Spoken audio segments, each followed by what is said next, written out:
Okay. What's going on, ladies and gentlemen? Welcome to the podcast. All right, this is going to be our 31st podcast. Today is November 13th, Monday, and we are back with you guys. We want to remind you this is a DJ podcast for DJs, helping DJs grow their business and help them make some money, get more events, and whatever our guest comes to help us out with. We're going to get it started already, 8 o'clock. Thank you guys that joined in early. I have my guest co-host here to my left-hand side. Hey, what's going on, ladies and gentlemen? Thank you for joining us again. Buenas noches. And to my left, Crunchy Pete. Can't miss up. Somebody say Crunchy? That's right. Crunchiness. How's it going, guys? DJ Pete here at Savage Sports Bar and Grill. Still not open, but it'll be open eventually. Update? Any updates?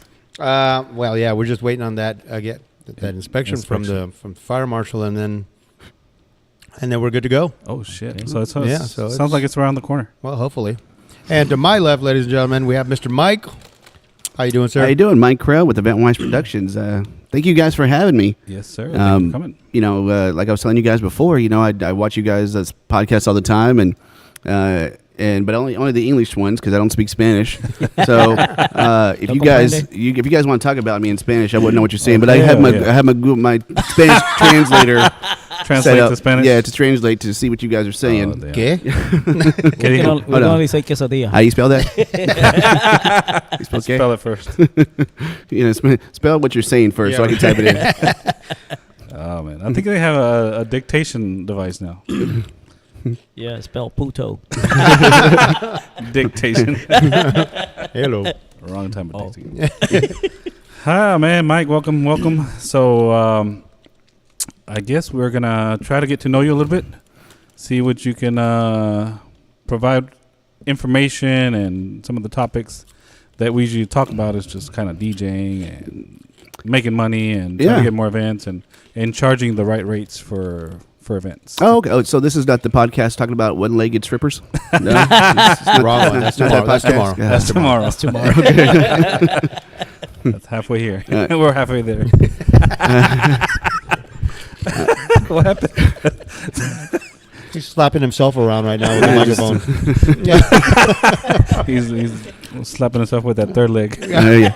Well, Francisco already put the microphone in my mouth earlier. He hit the mic stand, and yeah. I'll send you a bill on that. So there we go. Send it to the podcast. 811 South Main. All right, man. So who's funny? Just lower down the voice. There you go. There you go. Mute it. So, Mike, what I guess what are you known for?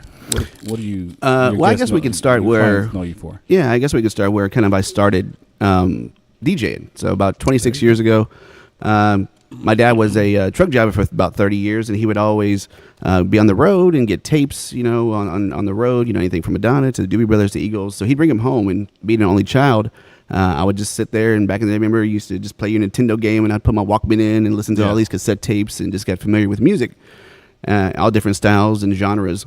And my friend of mine my dad's was a DJ, and I went to a couple of gigs with him, and I was like, oh, you know what, you can make money DJing, playing music.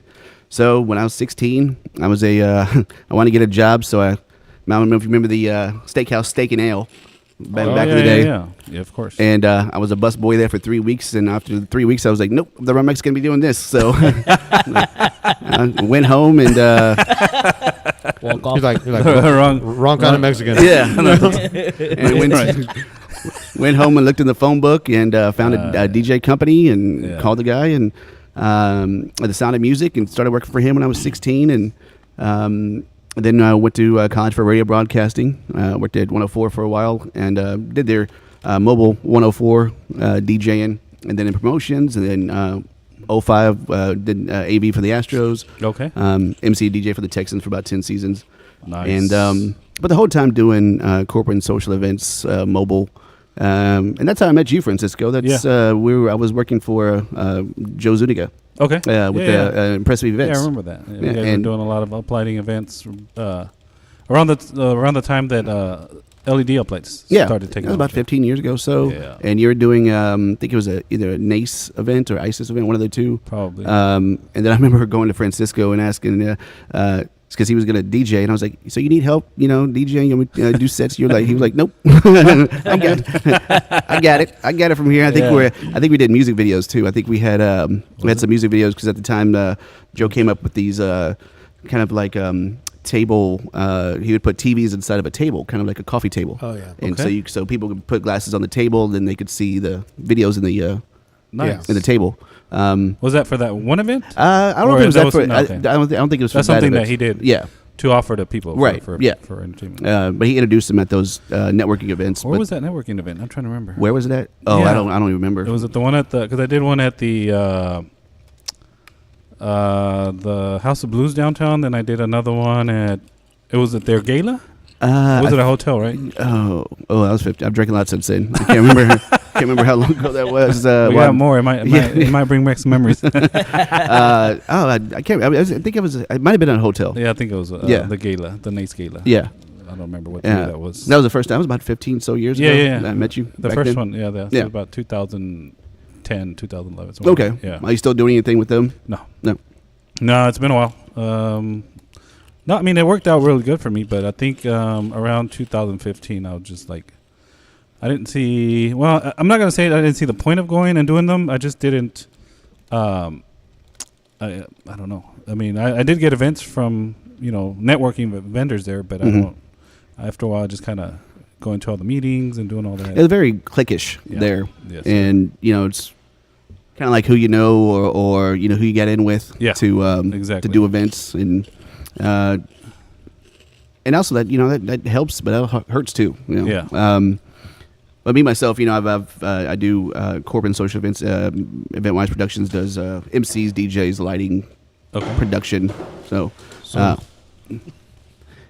and Spanish music too. So Spanish yeah. Don't know what they're saying, but Hey, who's here? I hear a mouse behind us. Chuck E. Cheese mouse. Chuck E. Cheese mouse. Man knows how to make an entrance. He does. He sure does. Knows how to get everybody attention. That's how you do it. Wow. So you mentioned Joe Zuniga. Man, I hadn't heard that name in a long time. Oh yeah. Is he still DJing? Yeah, well, he's Impressive Events. They do not so much a DJing portion, but they'll do like tables and chairs and lighting and production side of it.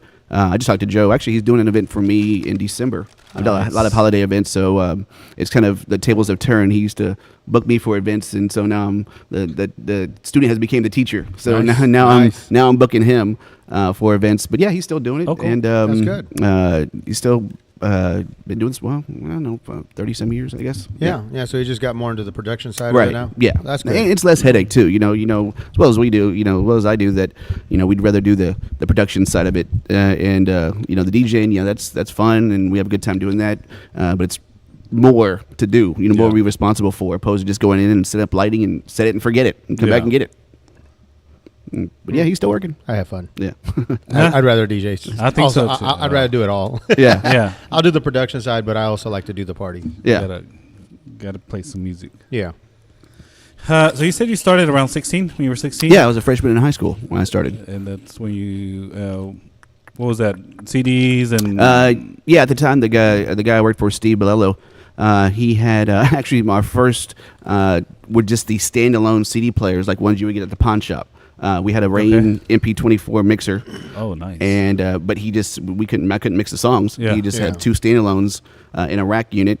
And the like the house ones? yeah. And Whatever works. Huh? Whatever works. I started with Walkmans. My first ones were actually really? Walkmans, yeah. oh wow. Yeah. It's, Yeah, exactly. Oh, but then he had 16. He had CD cases at the time. Yeah. And each CD case held about 150 CDs each. We had 4 of those.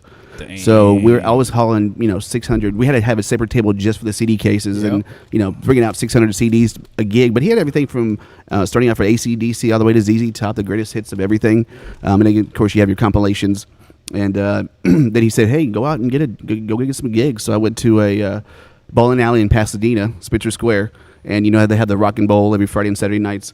Oh, wow. And so I went in there and booked myself. Booked the company, making charge them $100. I only got $20 of it. Dang. But being 16, how many hours was that? 4 hours. 4 hours for $20. And they had a 6-disc CD changer. So after every song, I would have to Oh take my the CD God. out and then put another one in, wait till it load up, and then start the song for 4 hours. Did you have to MC during that time? Or? Yeah, they had a little gooseneck mic, the one that I would make announcements on the mic. You guys want to hear requests? Lane 34, your pizza's ready, and then and then go back and start playing again. Damn. But you gotta pay your dues, you gotta start Definitely. somewhere. Yeah, that's true. No, That's for sure. But yeah, that's when I started when I was 16. Cool. So with CDs and everything. What was your first computer program that you got? I think it was PC DJ.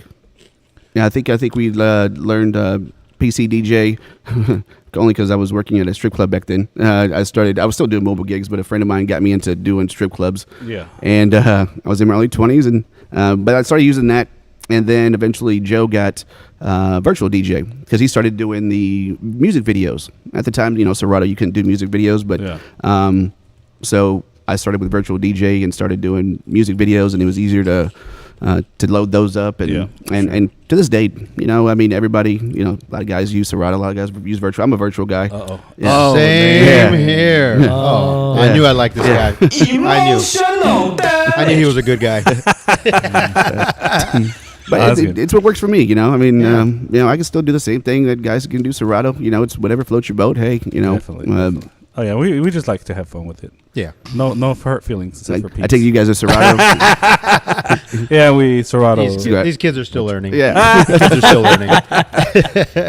Damn it. Yeah, baby. All right, we got Mike Mireles in the comments. Mike Krell loves and honors his dad big time. Mike, did you ever own the Mobile Beat CD series or the Platinum CD series? No, I didn't. We got it from other guys. I think we've all kind of swapped CDs out back then, and back when we used to be able to burn CDs. We still can, but yeah, Bootlegs. I need to get that sound. FBI, open up. Oh shit. we got company I was working for is, I think remember when the CD recorders came out, they were like $600, $700. They're expensive. And it was 1-to-1 time. So Yeah. that was a CD. 80, You had one. Yeah. Well, I still have A rack mount. The rack mount, right? I have a rack mountable Yeah. one, but I also have the CD duplicators. Oh, wow. Yeah, so I have two towers at home. Dang. And then once it finalizes it, if there was 1 or 2 songs that were messed up, you had to redo it all again. Yeah. But I would get them from other guys, Mobile Beats, and I never subscribed because I always worked for a company. So at the time, they always provided that Mobile Beats and those kind of series. You made your own copy. Your own backup. Yeah. But my dad, when I was younger, did have, I guess, to Mike's question too. We also had the Time Life series. Okay. The best of the tapes, yeah. best of the 50s and 60s, Oh, and man. all those. You'd see the commercials on, Time Yeah. Life. So he'd get all those, and so that's how I knew the 50s and 60s music, and you had all the greatest hits of all those eras. Okay. So that's how I learned that music from back then. That's cool. So what exactly did you do for the Astros? You said you did AV work? Yeah, the AV department. So my job entailed, like if Coca-Cola, because there's a lot of meeting rooms and things in the and Union Station, there's meeting rooms. So if like Coca-Cola came in and and they needed some AV work, they needed projectors, screens, lav mics. I would set up the AV for them. Yeah. And then before every home game, I was in charge of the microphone. So who was ever going to see the national anthem? Noonie Oaks was the DJ at the time. And so I would test the mics out. Who's ever see the national anthem, they see from home plate. If it's choir, a band, a group, they see from outfield. So I'd be on the field, doing batting practice or whatever, and test the mics out. And one of my first games, I had 2 mics, a spare one, and she started singing from home plate, and nothing came out the mic. And Oh, no. I was 05. I was like 24, and I froze. I didn't know it. And my supervisor, Lowell at the time, grabbed the other mic out of my back pocket, and because when something goes wrong, you start going through your head What of could be? troubleshooting it. Yeah. Like, Yep. what could it be? Could it be the signal? Is it not on? Is it batteries? Is da-da-da? When I'm sure. in front of 30,000 people, she's not singing and nothing's coming out. Oh, Lord. He grabs the mic out of my back pocket, turns it on, and Takes it. it starts where that one worked. But But I didn't know what happened. That was that was Yeah, my you're trying to figure out what do I turn off, what did I turn on? What yeah, didn't- I'm just your- waiting for HR to call me the next day and say we don't need your services anymore. Oh That was shit. your oh shit moment, huh? yeah. So he took out the mic. No, you were still trying to figure it out. Yeah. I was just stunned. It was sticking in my back pocket. He grabbed it and Oh, handed it to the nationally singer. And, televised event. yeah. That's gonna be fun. But yeah, and then one of my I grew up as a baseball fan. King Griffey Jr. was my favorite player growing up. No And, Astros. No Astros. I mean, Bagwell, I don't know, no. just something Biggio, about. no. I mean, oh Griffey yeah, Jr., yeah. Back then, yeah, Bagwell, So Biggio. Griffey Jr. was in the era, Biggio area, right? Yes, Biggio yeah. and Bagwell. Yeah. and probably a little bit before them actually. And around to Frank Thomas, they would go. Oh, yeah. Frank Thomas and And so we were playing the Reds, and I was walking the microphones out to the outfield for a choir band, and King Virginia was stretching. So I knew, I was like, I'm never going to have this moment again. I was I walked up to him. I had two boom mics in my hand, and I just walked over to him when he was stretching and said, just want to let you know, when I was 12 years old, I traded all my Frank Thomas cards for your cards. He was like, did you, kid? I was like, yep. And I was like, kept on going. That's But yeah, that's what I'm sure he'll remember that. Yeah. And I was at the Astros, the game when 05 when Albert Pujols hit that home run. Okay. Off of Brad You Lidge were in there. the ninth inning. Nice. Yeah. And and Albert said that he could hear his footsteps around when he was running around because it got So so quiet in the quiet. stadium. He could hear his footsteps, and then because they had to go to St. Louis after that, and the pilot got on the loudspeaker in the Astros plane and goes, if you look out your left window right there, you can see Albert Pujols' home run ball passing us as we go by. Yeah. So just to go to show how far he hit it. Damn. No. He got to hold that one. Sorry, we're doing some technical work here. Technical work for Chucky. What's going on, That's what Chuck? happens when you get here early. I'm sorry for being late, and I'm not gonna talk too much. I have a sore throat, so Chupó la bruja. What kind of weekend did you have? Why you got a sore throat? Oh shit! I have a sore throat. Too many mics. 12 events in 9 days. Oh, shit. Yay. Emotional damage. 12 events in 9 days. Damn, we need to start taking classes from Chuck now. Mhm. Ay. All right, let me get this crap out of the way. Then we got crunchiness for the background noise while we wait. Entertain yourself. That's our Crunchy interlude beat. music is crunchiness. Yeah, actually, we never did the intro. That's all right. Oh, no, we'll we do the didn't. intro later. All right. We'll Too do late the now. intro. Why are you drinking water? Because Who, me? Yeah, it's everybody. healthy. Oh, Water's healthy we didn't have 'cause ice? Same thing as last week. We didn't have any ice. Ice came like 10 minutes ago. So. Oh, Maybe you should do the intro so you guys can get the real drinks. we Yeah, good. probably. I guess we do the intro. Let's do the intro. That's it. Intro's on. All right.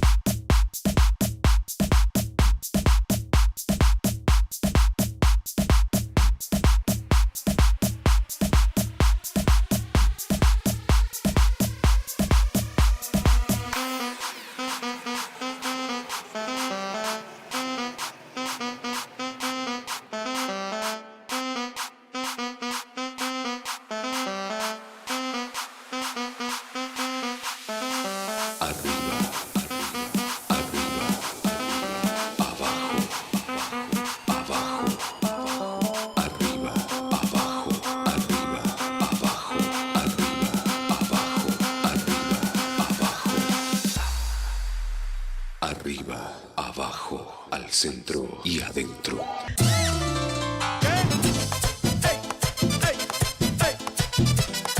Hoy sí que sí.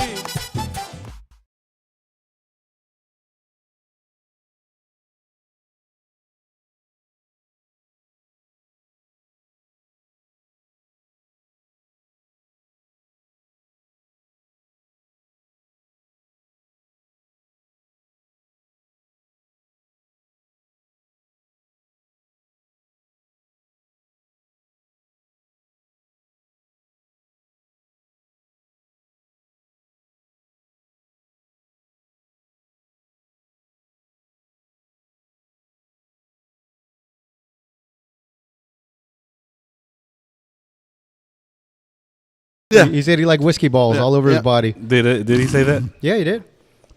Shit. Replay. Hit the replay button. Always replay. Yeah, we got the audio. We fixed the audio. Yeah, shout out to George. He helped me out a couple of weeks ago. A place that I every Friday night over in Hitchcock, the Hitchcock Post, and you've covered for me over there before. Yeah, so George helped me out a couple of weeks ago. Well, do karaoke there? Or what no, just, not that night. Just DJing. Just DJ. Yeah. And I like it over there because, we get to play a lot of stuff that we normally don't get to play. It's like, it's a country rock place, a little bit newer stuff, but it's not the same stuff that we have to play at events after, all the time. You get to play your Doobie Brothers and Eagles and your older country and things like that there. So, and then I also play the music videos too as I'm DJing. So I like it over there. So appreciate it, George. Sounds good. Yeah, it's a nice place. It's a laid back. Yeah. Laid back crowd. They go request songs whenever they want to hear it, and I think they have their own certain songs you got to play that every time. You think you told me something like that? Yeah, they request certain songs. Yeah, there's certain people like what is it? Fishing in the Dark. They're like that. And then there's an older woman there that likes her 50s and 60s. Miss Joanne, she likes her 50s and 60s music. So you got to do a set like that. Just throw the Jive Buddy on, you'll be fine. Yeah, that's my song to play all those songs. Jive Bunny remix. There's a 5-minute and there's an 8-minute mix. Yeah, there's I think then there's also a Jive Bunny. That's what I like. Okay. There's a few different ones. Yeah, there's a couple of different ones. Yeah. Swinging in the mood. So now, what do you do most nowadays? Like, what events do you do now? I'd say about 95% of my events are weddings. Yeah. Other than coming up, December, I'm sure we have a lot of corporate events coming up. Right. Yeah, so it's busy. I don't have any weddings in December, but during the year, it's probably about 95% weddings. Nice. 95% weddings. Yeah. Damn, that's crazy. So a lot of weddings. And you're marketing everywhere. Yeah, well, I have my, and I tried something else this year for the marketing. So, when you go to a grocery store, so Kroger's, there's a one in Friendswood that I have, when you're pushing the shopping cart, you can see the advertisement on the front. Okay. Sometimes they have it on the front of the cart, yeah, but you can't see that. You're passing people, so you can't really see that. So I had them put it right on the front when people are looking down, right there. So when they're pushing the cart, they can see it. Right. Yeah. It's facing them. Yeah, it's facing them. So I'm trying that, and haven't got no calls from it. That's $4,500 down the drain. Highway. Yeah. You know what might work nowadays? Because it's kind of outdated and not everywhere does it. Maybe like direct mail, direct to the house, but that's expensive. Oh, it is it? Yeah. Tried that. Find out how.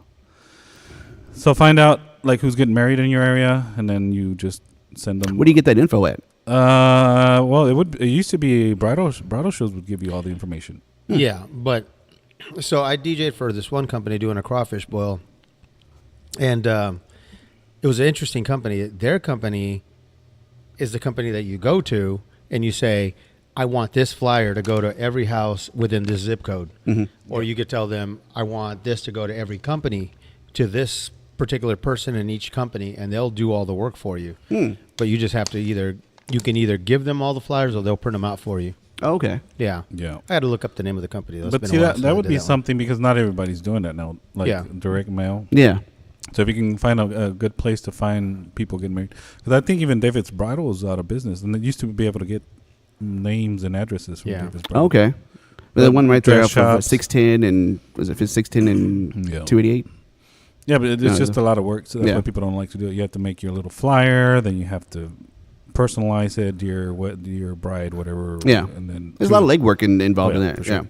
Yeah. But I think it would be a good turn, what do you call it? Like click through online they call it click through rate. I don't know what they call it on print media. But you should probably get a lot of calls because they're not back in the day you used to get all kinds of letters with offers. Now you don't get a lot of, well, at least I don't get a lot of I don't either. Spam mail. Yeah. Regular mail. You get spam mail on your email, but not on your not on snail mail. Not on snail mail. Yeah. So I think that would be you'd have people's attention. And if you can find a way to personalize it to their name. You look into that. Yeah. Right now probably about 90% of my business is referral. Yeah. Definitely. So I've tried the Facebook ads and they're just kind of hit and miss. A lot of people that that aren't interested, or they're just tire kickers. You know, Yep. they just call you just to see, you know, what your pricing is, and I was also debating on, you know, whether or not that I should put pricing on my website. No. Do you think so? No. No. There's no reason to call you if you already told them how much you charge. Okay. So you don't have the ability to sell yourself. Yeah, because I was looking at it that way too, and I was also like, well, so that if I put pricing on there, which now I might take it off, but it stops the people from, you know, calling you that. That expect less. Expect to pay less. Right. It's a Yeah. I think it's a two-way sword or two. But I have pricing on mine. Do you? And I still get called. Yeah. But I think it does like more what he's saying. Like, you get people that already know what to expect. Yeah. What Yeah. to expect. Yeah. I mean, That was my mindset. No, and I can see that, but But you might be able to. You might offend somebody that's expecting to pay like $200 less, yeah, and you won't have the opportunity to talk them up. exactly. You can't sell your service. Yeah. I mean, because they already see your price. They're like, oh, it's like somebody can look at his website and go, oh, well, he charges $2,000 for all this together. Yeah. And then they call G-Man, and G-Man, because he doesn't have $5.99 his prices up there. Yeah. You know, Cinco de Mayo special. He might be able to charge $100 less or $200 more. Just by talking. But by talking to them. Right, Yeah. selling yourself. Then, but also has a disclaimer on there saying that this pricing is you know, subject to change, so they know that there could be some wiggle room in there. Yeah, so it's not that pricing is not set in stone, because we know what we can charge at a house party, or we can charge at a nice venue is not what we can charge at a house party. You know, It's not the same. Yeah. so that's why I put that kind of disclaimer in there to maybe show them that, you know, the pricing could be. Yeah. It could go up or down. Yeah. But you know what? I think I'm going to take it off just to see how. Yeah, if it's it all works, about if testing. it- yeah. Testing. Like, do you get a lot of inquiries from your website? Do you think? No, not quite a bit, because I'm working with a marketing company, Town Square. So they made my website. They put all my. I gave them kind of what I wanted to say, but they kind of put the words in there that kind of grabs from Google and SEO. SEO. search engine, Right. search Yeah. engine There's certain keywords that's in there. And so they do all that optimization, and I pay them monthly, quite a bit a month for that. But obviously I'm not getting a lot in return from that on a regular basis. Maybe about 2 or 3, because you know, every month I'll get like an itemized, you know, email showing how many people's clicked, how many people's called, how many people has put on the information on there. But I might get like 3 or 4. I think there's more of just a reference. My website's more of a reference to go to send my clients to. Like on the back of my business card, I have my QR code. I don't have it wrote on it. Well, printed on my business card. It's a QR code, so they just scan the QR code and goes straight to goes to the website. Goes to the website. So your website right now is like your main point of referral. Like if somebody. That's where most of the people you send. You don't send them to like a social media, Instagram, Facebook, YouTube. No. I just sent it to my. But it has had the links on my website Back to the social media. to social 'cause media. I was looking at it. You have your Instagram, your Facebook, and I think you have one more. Facebook, Instagram, TikTok. No, I haven't done TikTok. You haven't done TikTok. No, You know, I think it's just Facebook, Instagram, MySpace. I think it's on there. MySpace. Oh hell. Twitter. It's funny. I just recently got onto TikTok. Did you? Yeah. It's actually worked out really good. Has it? Yeah. You know, I have an account, but I just never have taken the time, you know, to film it and you know, because it takes time to get on social media. You know, you post one on one social media page, you got to post another one. You got to post another one. You know, YouTube, Facebook, Instagram, and what's this? Twitch? No, not Twitch. What's it called? We just TikTok. There you go. TikTok, yeah. How's it been working out? TikTok was like the very last one. I was like, I'm not. I was like, I'm not gonna do that. I'm not gonna do that. And I finally did it right before homecoming season. And he had the magic bullet. Somehow. Yeah, for somehow or another, my videos have taken off. Are you just posting like little clips at your events? Yeah. Well, because I see guys that, you know, go in and just edit all that stuff and then put it on there. I make it all think, nice. do you use was it CutCom or CapCut? Do you use that to Yeah. edit? Okay.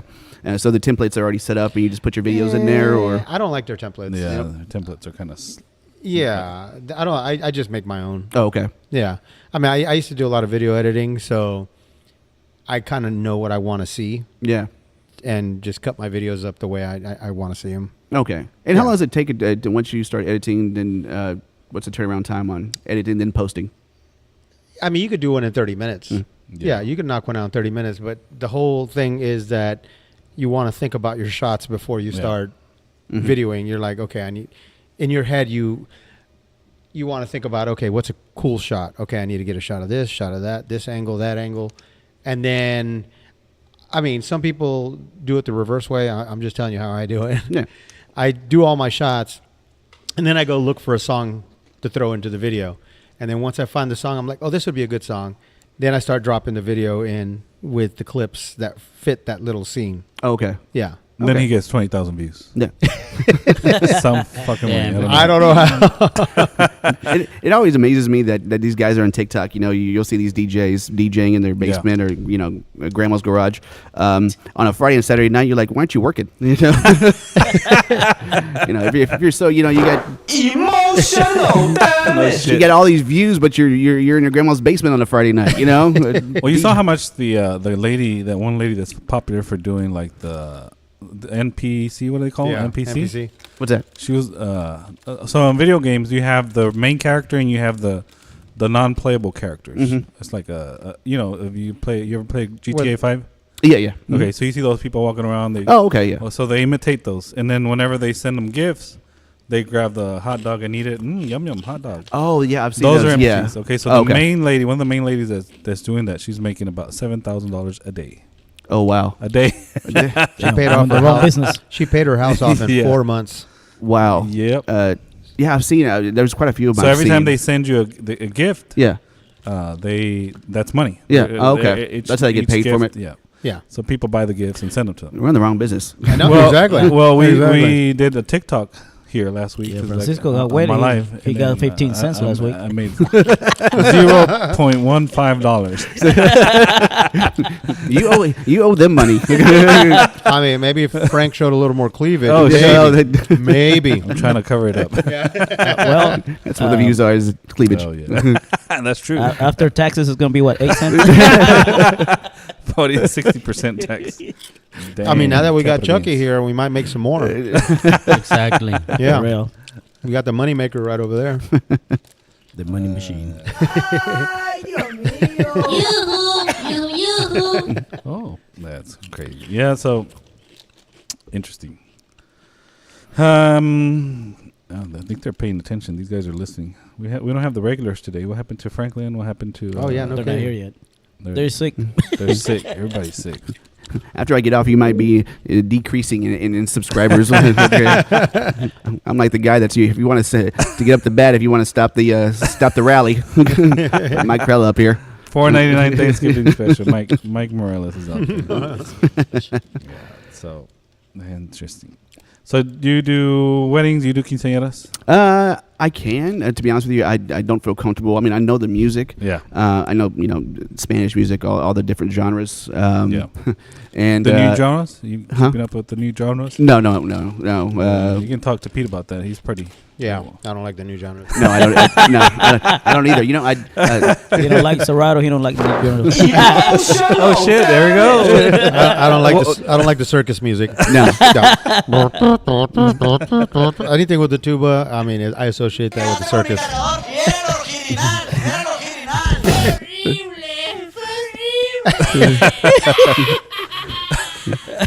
But if I do, every single drop. That's but if I do, I'll outsource it. You know, I'll But you have bring some. somebody. You've done Yeah, some, yeah, no. yeah. I have in the past. I just don't feel comfortable doing them, and I don't want to put myself in that situation. Same here. And also with the client too, I don't want to give them a bad product and Yeah. have a bad time because I don't know. You know, if somebody comes and starts speaking Spanish to me or ask for a song, write it down. I'll look it up. You know, I'll play it. Type it. Yeah, How or do you just give me a spell it? list beforehand. I remember, I think like 20 years ago, I remember I did a wedding and the bride was Mexican and the groom was white. So they wanted Spanish music and country. Yeah. And both genres I wasn't familiar with at the time. So, Yeah. we had those remember those Latin Grammy CD compilations. Oh, damn. I had like quite a few of those. And so I would just, whatever had a nice accordion sound in it, I was like, okay, that's a cool. All right, Who's this Raymond Ayala dude? Raymond. Ramon. No, The Raymond. Ramones or what? But yeah, and you know what? I got $200 tip at the end of the night. So Oh, nice. I made this whatever sounded good. I knew country, a majority of it. But yeah, the Latin music, didn't have no idea. and just whatever sounded good. You Yeah. know, that's what I played. That's usually Raymond Morichan. Maruchan. That's what I did for my first American wedding that I did. I had never played like Frank Sinatra or Beatles or anything like that at an event, Mhm. and that's what I was doing, just listening to the beat. Oh, that one sounds similar to this one because I had 'em, by that time I already had a computer, so I had them in a playlist. Okay. Did Like, you have them kind of like a BPM or? Yeah, I think I did have them by BPM, but even then you gotta hear like because sometimes the same BPM is not the same rhythm or the same beat. So Right. I was kind of like, oh, that might go with this. That one has trumpets. That one has trumpets. I didn't even mix them. I just kind of wanted to find the similar ones. Mhm.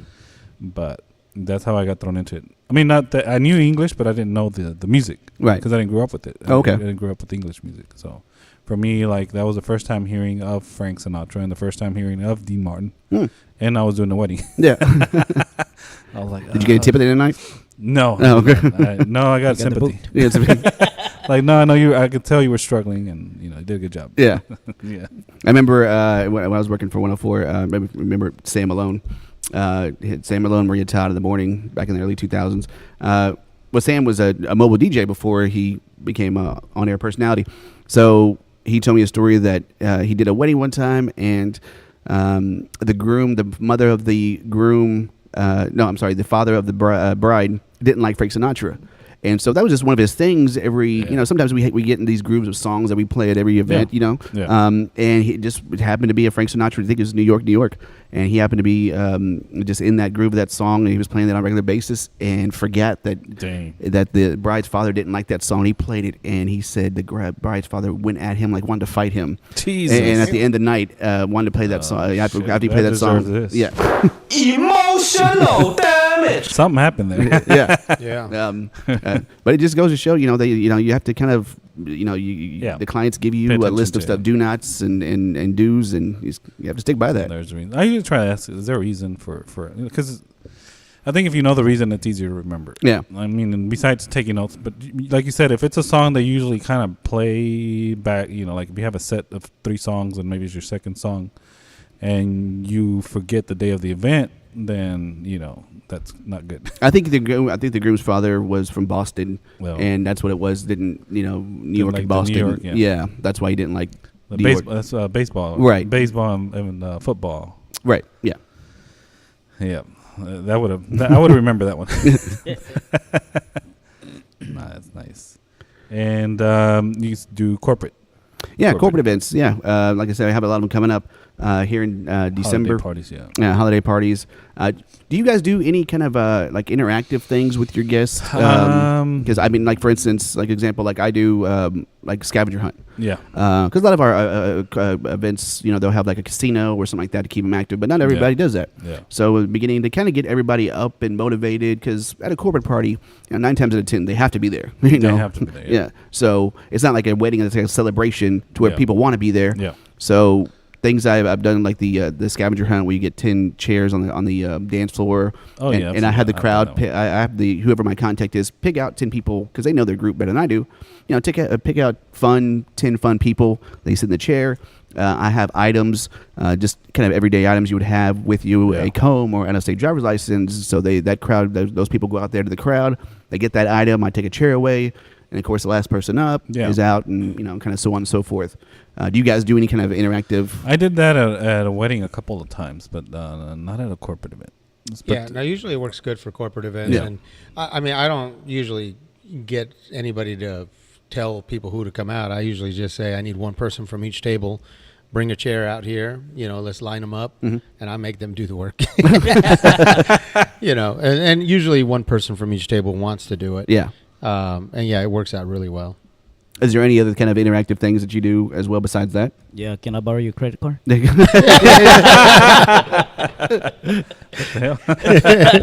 That's very interactive. Yeah. Oh my God. Bring me a credit card. No, but I used to. So you do more than that? More other games? Different? Yeah, games? there's another one too. So I'll have like a bunch of cards, like just decks of, I'll give everybody. I'll go around during dinner, and depending on how many guests there are, I don't know, 3 decks, 52 cards in a deck, 150 people, 3 decks, whatever. I give each person an individual playing card. And so at the end of dinner, I'll say, okay, now get up and go get I need a full house of 2s and 3s. Oh. So now everybody has to get up and find those people that have the 2s and 3s and get up. So now everybody's involved. And so, if I need a full house, I would just change it up every time. And of course, you have to talk to the client first to make sure that they have some kind of maybe prize or something, that incentive for these people to do these things. Otherwise, after the first one, they're not going to want to play. So if it's $50 gift card, whatever it is, that's what they get. So it's an incentive for people to get up and start doing these. So that game is fun because now it's getting everybody up and doing something. Yeah. Would you do those during dinner? After dinner? Towards the end of dinner. Yeah. Yeah. And there's something called a heads and tails, to where I have a coin, so everybody stands up. I say, they either have to put their hand on their head or a hand on their butt, and then I flip the coin. If it lands on heads, then everybody heads is out, and they have their hand on the head. Oh, they choose. Yeah, they choose. Yeah, that was fun. Yeah, so that's simple. And so before you flip, they choose heads, right, or tails, right, and the people that are holding their head, if they land heads, they stay in, right, and tails are out. Yeah. Mm-hmm. And that's just a game to kind of find the last one. Yeah, last one. That's just another kind of interactive thing to kind of get people up and, because it's sometimes, especially these holiday events, it's like pulling teeth to get people out on the dance floor. Yeah. And another thing I like to do is and I kind of mentioned we're talking about getting people on the dance floor. Well, we weren't, but we are now. And we just brought it. Yeah, good segue. But there's something I like to do is because at a wedding, sometimes it's kind of like pulling teeth to get people up to start dancing. Something I came up with a long time ago. It's called the dedication to guests. So I have my couple pick a slow song, a ballad, that they dedicate to their guest. And what they do is I have, after all the traditional dances and speeches, I have the couple next to me and I say, ladies and gentlemen, this next song is very special to so-and-so, Mr. and Mrs. They would actually like to dedicate this song to you, their guests. So we're going to invite all of our couples to come up and join them on the dance floor for the song they dedicated to you. So it's a ballad. It's something that's song that's very timeless, unforgettable. Nat King Cole, I Hope You Dance, Leo Womack, Frank Sinatra, The Way You Look Tonight. Something that, melody, something that everybody kind of knows. And I Cross My Heart, George Strait, something like that. So now people feel more elected to get up there because the couple is dedicating that song to them. Yeah. So now you have all the guests come up and come join the bride and groom, and now you have a packed dance floor to go into the dancing portion. I think that's better than the anniversary dance, where the anniversary dance you're getting rid of everybody. So get up. All right, now sit go down. away. Take a seat. I watched a YouTube video last night because I follow some of these guys on YouTube. These DJs, they're gig logs. Yeah. And I saw a DJ do it in reverse. So he started off, he'd been married for 5 years, come up to the dance floor, 10 years, come up, and he did it in reverse, and that's how he started his... I tried that on the 4th of this month, I think. It was before that. The last week of the last month. But halfway through, I thought, okay, how the hell is this going to work? So I was like, okay, never mind, let's do it the other way, like in the middle of the wedding. Because I thought maybe we can get them all and then do the thing around, but I was like, no, I think I'm doing it. Because I hadn't done the anniversary done in about a year or a year and a half, so I didn't remember exactly how it was going to go.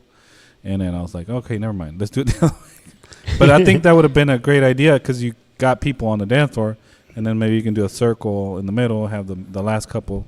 And I usually take the microphone to them and tell them if you want to say a few words of wisdom or dedicate, or how you lasted so many years married. Yeah, that's what I do too. I always try to find that out maybe beforehand. If it's the grandparents or something like the parents that have been married, because you always want that information beforehand, because usually the couple will know, Mr. and Mrs. grandparents or whatever have been married 60-some years. So so you know already who that couple is. Oh yeah. And then you do, I think everybody knows because like a lot of times the bride or groom will tell you, right, so and so is going to be the last couple. Right.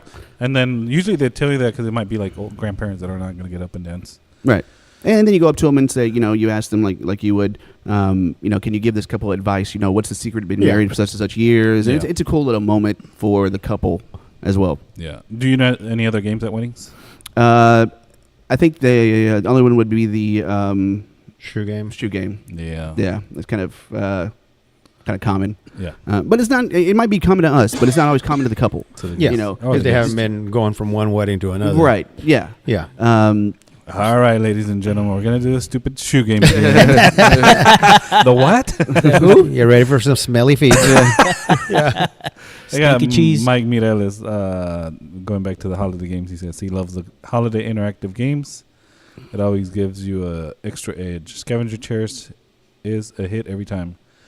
The Human Christmas Tree Game. I have not heard of that one. I haven't either. Oh, that's where so you go out and you get stuff that you would wrap a tree with, Speaking of tinsel balls. and ribbons and wrapping paper. But he's saying Back to the Christmas balls. Hanging them on your teammate. How do you hang it? I mean, how do you hang it on a teammate without snagging their clothes? DLF has hindered the chant. Hanging balls on. I've never done it with balls, so I've never done it with the That's DLF's favorite game right there. He likes balls on him. I don't know if he's still shiny, on. shiny disco balls. It's a great song. But yeah, but you get. But you'll get 3 teams, 5 people on each team. You get somebody in the middle to be the Christmas tree, and you wrap them, and they wrap them, and then at the end you have the crowd participation, of which couple they like the best. Mike is saying clothespins. Oh, clothespins. Yeah. Oh, okay, that makes sense. That makes sense. Despídete, Chuck. Adios. Oh my god. Sounds like a lot of work. Right. Trying to get those. Do you guys Christmas watch any balls of- with clothespins? That's a lot of work. Do we watch what? Do you guys watch any of other DJs like on YouTube? Do you follow any other guys like the gig logs or anything? We're too good for them. Yeah. No, Ain't nobody trying to learn. We're more focused on TikTok right now. TikTok. I don't know any. I've seen some where they do their gig logs, but a lot of those people are like up in New York, California. It's a little bit different. I watch them just to see what they're doing, and I'll comment on them, and I piss off a lot of people because I'll tell them. And what sucks about when you text or Emotional damage. is when you make a comment, you can't tell the inflection in your voice. You can't of tell course. that you're giving advice. I'm trying to give constructive criticism. I'm not trying to. This is the way to do it. This is the way you should do it. I'm just trying to give constructive criticism, and but it comes off as kind of being arrogant or asshole or whatever. And ding, ding, ding. but some of these guys, like I'll watch their gig log. Well, I'll watch them. They'll Is that what you mean to say? No. Yeah. And then you try. No. but You need a translator. I need my Google Translator. But they'll show them on the way to the venue, and they'll show the video going up to the venue, and then loading and unloading. I was like, we all see that. We all do that. Right. I don't know what I'm learning from seeing 20 minutes of you loading and unloading in your equipment. The speed. What do they call it when they go like the Time lapse? time lapse of the setup? Yeah. Yeah. But honestly, what I like to see is, because we can all create a dance floor. We don't need to see 20 minutes of people dancing. But I would like to see is how other guys Emotional damage. how other guys MC. How they introduce a wedding party or a first dance or a cake cutting or a toast, or how they do those introductions. Because that's maybe what I would learn from. I don't need to learn how to DJ. I know how to do that. It's those little things that I might take from other guys, and of course spin it your own way, but how they do those introductions, because I think there's a difference between a DJ and an MC. Oh, definitely. A DJ, that's why I tell my clients all the time, DJ is someone that, to me, sits off the corner and plays the music that you guys would like, but that's what they do. I know a lot of great DJs that are not great MCs. And then there's MCs that are able to get in front of 100, 200, 300 people they do not know and have stage presence. Because especially at a wedding, it's not what you say, it's how you say things. There's a certain way to introduce a wedding party, a first dance, or a cake cutting. I can say, hey, y'all, the food's ready. Or I can say, hey, ladies and gentlemen, we hope that you brought your appetite because we have a very delicious meal in store for you. We're going to invite, da-da-da. So that's the difference between a DJ and an MC. The food's ready. Yeah. Come Hey, and y'all. get it. Yeah. Get your ass up and go. Well, not only that, like I said last week, there's guys on Instagram that are uploading videos that they're doing at events, and they're trying to do the cake cutting, and you can hear the echo louder than what you can hear the speakers. Or they're trying to make a point. When you present somebody, there's a certain structure to the presentation to where you don't even have to say, give them a round of applause. So let's welcome the father of the bride, Mr. John Michaels, to the microphone. That's just like a natural applause. And you hear DJs trying to convince people to applaud. Yeah. Like people are kind of expecting a certain structure in your presentation, and if you don't get that, they're lost. Like if you don't give them that structure, they're lost. Like, okay, do we applaud or what? And what do we do? And then you can hear the DJ. It's like the timing. There's timing. Yeah. You know? So you hear the DJ over the mic, come on, y'all clap. Come on, y'all clap. Yeah. It's like, what the hell? That's not their fault. They don't know how to clap. shit. They didn't. Not that clap. Oh. DLF says, I know a guy, Pete's best friend, who did a so-called game at a wedding. Apparently, he thought bringing a girl in pretending to be a mistress was a good idea. What? Needless to say, it didn't work out well. That's George. I know a guy, Pete's best friend, who did a so-called game at a wedding. Apparently, he thought bringing a girl in pretending to be a mistress was a good idea. Oh, God. Needless to say, it didn't work out well. Yeah, no. Great point, Mike Krell. Reminder that the MC delivery skills is a must. Oh yeah, and I always say there's a difference between talking to people and talking at them. Yeah. I see a lot of guys that just start talking, and like say if they want to do their introduction, and they just start talking, they don't get everybody's attention. People are still up. People are still walking around. They don't have. I personally like to get on the center of the dance floor and make my announcement. Yeah. My initial announcement. I get everybody's attention. I wait till they're quiet. Ladies and gentlemen, can I have your attention, please? Yeah. And then I started doing something. I started saying, ladies and gentlemen, if I can have you, if you turn the person next to you and go shh. And so now everybody starts shushing each other. That's not bad. And so now. So I'm not saying shush. Everybody's telling each other to shush. Yeah, because the people that are paying attention to you, they're going to do that. To where Yeah. the people that are talking, they're Right. and all of a sudden you start hearing, why are they shushing? Yeah. Yeah. Oh, there's a guy in the middle of the dance floor. Right. And so now all the focus is on me. And so then I start my initial announcement, my greeting and then introducing the couple and the parents or the bride and groom or the wedding party. And so as I'm talking on the dance floor, I'm able to time it to where ladies and gentlemen, divert your attention to the back of the dance floor. I mean, the back of the room, wherever the wedding party is coming Yeah, out from. main doors, and I'm main walking entrance, back to my console to play, their intro music. So I don't make my initial announcement from behind the booth. I do it out there. I time it out to where I'm back there, and I already have the cue point set up, and then go right into the introduction. Okay, 2 questions for you. Mm-hmm.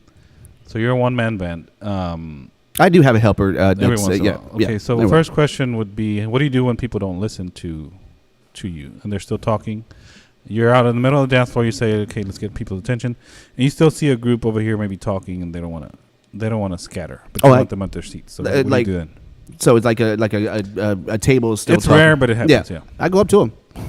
With the mic. I'll go up Oh, to their. shit. I'll go up to their table and I'll make it fun. I'll make it lighthearted. Like there's always that one table. And I'll go up to them. There's always that one table that's having a good time. And then they're looking at me. Now they understand. What to do. Yeah. I'll point them out. But you have to do it in a fun way. Yeah. And make it lighthearted and make it fun. Make it fun. And not try to disrespect them or anything.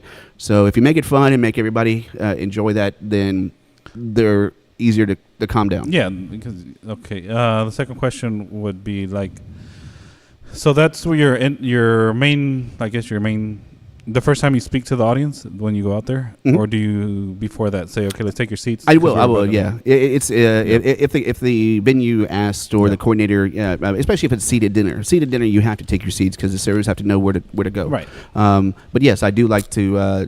I will ask them. It's just a very quick announcement, ladies and gentlemen. At this time, we're about to introduce our wedding party, followed by our couple. We're gonna ask you, please go ahead and take your seats at this time. Thank you. And then at that time, if that one table being naughty, then you go over to them. Yeah. Because we had this happen at a couple weddings. Most of the time when that happens, I just go into my welcoming speech and say it loud, and then you'll see all those people scatter. Mm-hmm. Yeah. So that's how I do it. But I think, I don't know, that idea is pretty good about going up to them and it's like, okay, we always got that one table. Oh, yeah. Yeah. It's playful. Right. It's playful. It is. And a lot of MCs just start talking, and you can hear that it's canned. Like they say this every time at every wedding, But little kind of a trick to do is when you're MCing is pause. Yeah. In between, your statements. Ladies and gentlemen, we want to welcome you out. My name is such and such. Thank you for coming out. Well, of course, we're here to celebrate such and such wedding. And scan and look at your crowd. See if they're paying attention. Yeah, and just and look at around. Some guys just go out there and just start talking, and you can just hear in their voice. They've been saying this every single time, and it doesn't sound. And that's when I go back and saying there's a difference between talking at somebody and talking to somebody. If you're just going through and just saying, very like a fast, cookie cutter, you're what they talking call at it. them. You're not talking to them. You have to try to make it sound conversational when you're talking to them. Well, sometimes that pause actually works really, really well. This past weekend, I was doing a wedding, and, I had made the announcement that, we're about to do the toast in the next, 5 minutes. If you want to go ahead and go to the bar, get your favorite beverage, that kind of deal. Because it wasn't, a champagne toast for everybody, but so they could just go get whatever they wanted. When it was time to do the toast, we called the dad up to right by the cake where we were doing the toast, and everybody else that was going to come up and do the toast. I lined them all up, but dad showed up, of course, with nothing in his hand. And the coordinator was like, "I'll go get him a drink." And I said, "Okay, go ahead. We'll wait a minute." And just because I stood there without saying anything while she was getting the drink, the room just got quieter and quieter. Did you have music playing, or did you? No. Oh, you didn't. Okay. No. It got quiet to the point where you could hear a pin drop. That would irk me. I just Nope. this dead air. Nope. It's just like No, I even said No, to the but mic. I think people when they don't hear music, And they don't hear It's like anything on the mic, something's they're gotta like, be going on. something's going on. something's wrong. Something's And they wrong. got super quiet. And I just made a joke. I was like, "Oh, you guys are so quiet now." And everybody just started laughing. And I'm like, here, all right, guys, we're going to go ahead and get started. And boom, the drink arrived. So Yeah. it was just a matter of maybe 10 seconds. But that 10 seconds was the It longest did- 10 seconds. It did your job for you to It get did them my quiet. job. Yeah. It got everybody super, super quiet. What I Yeah. do is doing because we've always worked with we've all have worked with a lot of great coordinators, and then we've worked with some that haven't. But, We'll get into that. but what I maybe. do is I like to during dinner I like to go up to that couple or to who's ever giving the toast. Yeah. Or the parents. I let them know. In a few moments they'll be cutting the cake followed by the toast. Yeah. So I let them know. That when their time is coming, make sure that you bring a drink with you when you come up. And I go to that parent or the mother or the father, let them know in a few moments to be cutting the cake, followed by the toast, and then you'll come. Because the worst thing to do is to invite up a father to dance with the daughter, and daughter's on the dance floor, and he's in the restroom, he's at the bar. Oh, yeah. She's hanging on the dance floor, So I let that parent know that when that time's coming up, so that they're during the toast, Maybe like 10 minutes before, so they can have that time. Right. 'Cause usually when you tell them, hey, you're next, you're going to be dancing next with your daughter or your son or whatever, and that's when they take off. Yeah. Do I have 5 minutes? Do I have 1 minute? I'm just going to go real quick to the get restroom. nervous. Yeah, they get I nervous. usually tell them in the middle of it's also people giving the toast because people's two biggest fears in life is public speaking and dying. Yeah. And public speaking is first. Yeah, it's like somebody would rather be in the casket than giving a eulogy. So, but yeah, so that's why I tell those people who's ever giving the toast that they have 10, 20 minutes. Yeah. So they can get ready, so they can get some liquid courage or whatever. Oh, yeah. So Mike Miller is going back to the MC. He says, ladies and gentlemen, don't pay attention to me because I'm full of blah, blah, blah for the next 5 hours. And then Alberto, we'll need SAP translation for this one. Ese cipote con sus chips, no me. Dile que se ponga serio. Chuck, translation. Adios. We just woke Chuck up. I can't talk too much. I have a sore throat. I don't care. G-Man, translation. Holmes. Alberto. Oh, what did he say? Oh, Ese cipote con sus chips, no me dile que se ponga serio. okay. That little kid with his chips. Get serious. Start crunching more. Don't mind if I do. Get crunching more. Chuck, translation. Translation. Oh my God! No, good stuff, man. Good stuff, man. I like it. Yeah, definitely. I like what you're sharing. So, okay, so my well, I guess we can get into that later. So going back to the weddings, good points. And do you? So I like the idea that you say talking to people, not at people. Mhm. So make it a conversation. There's people that find that easy to do. There's people that probably have a little bit more trouble with that.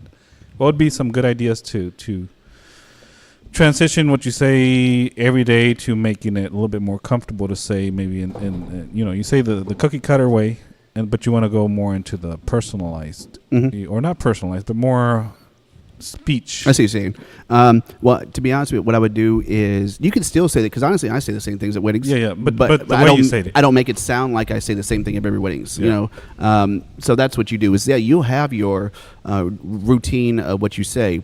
And you just put those names of that couple in those spots. Yeah. So just have yourself a little script, and just keep concentrating. Just keep practicing it. Look in the mirror when you're doing it, so you can see yourself. Get on the mic. Be at home. Record yourself. Hook up your sound system, and so you feel comfortable yourself on the mic. Yeah. 'Cause I used to do that when I was 16, 17. I would go to my boss's house and hook up the speakers and sound system and play music for the kids in between. Coming home from school and get on the mic and be used to hearing my own voice. Yeah.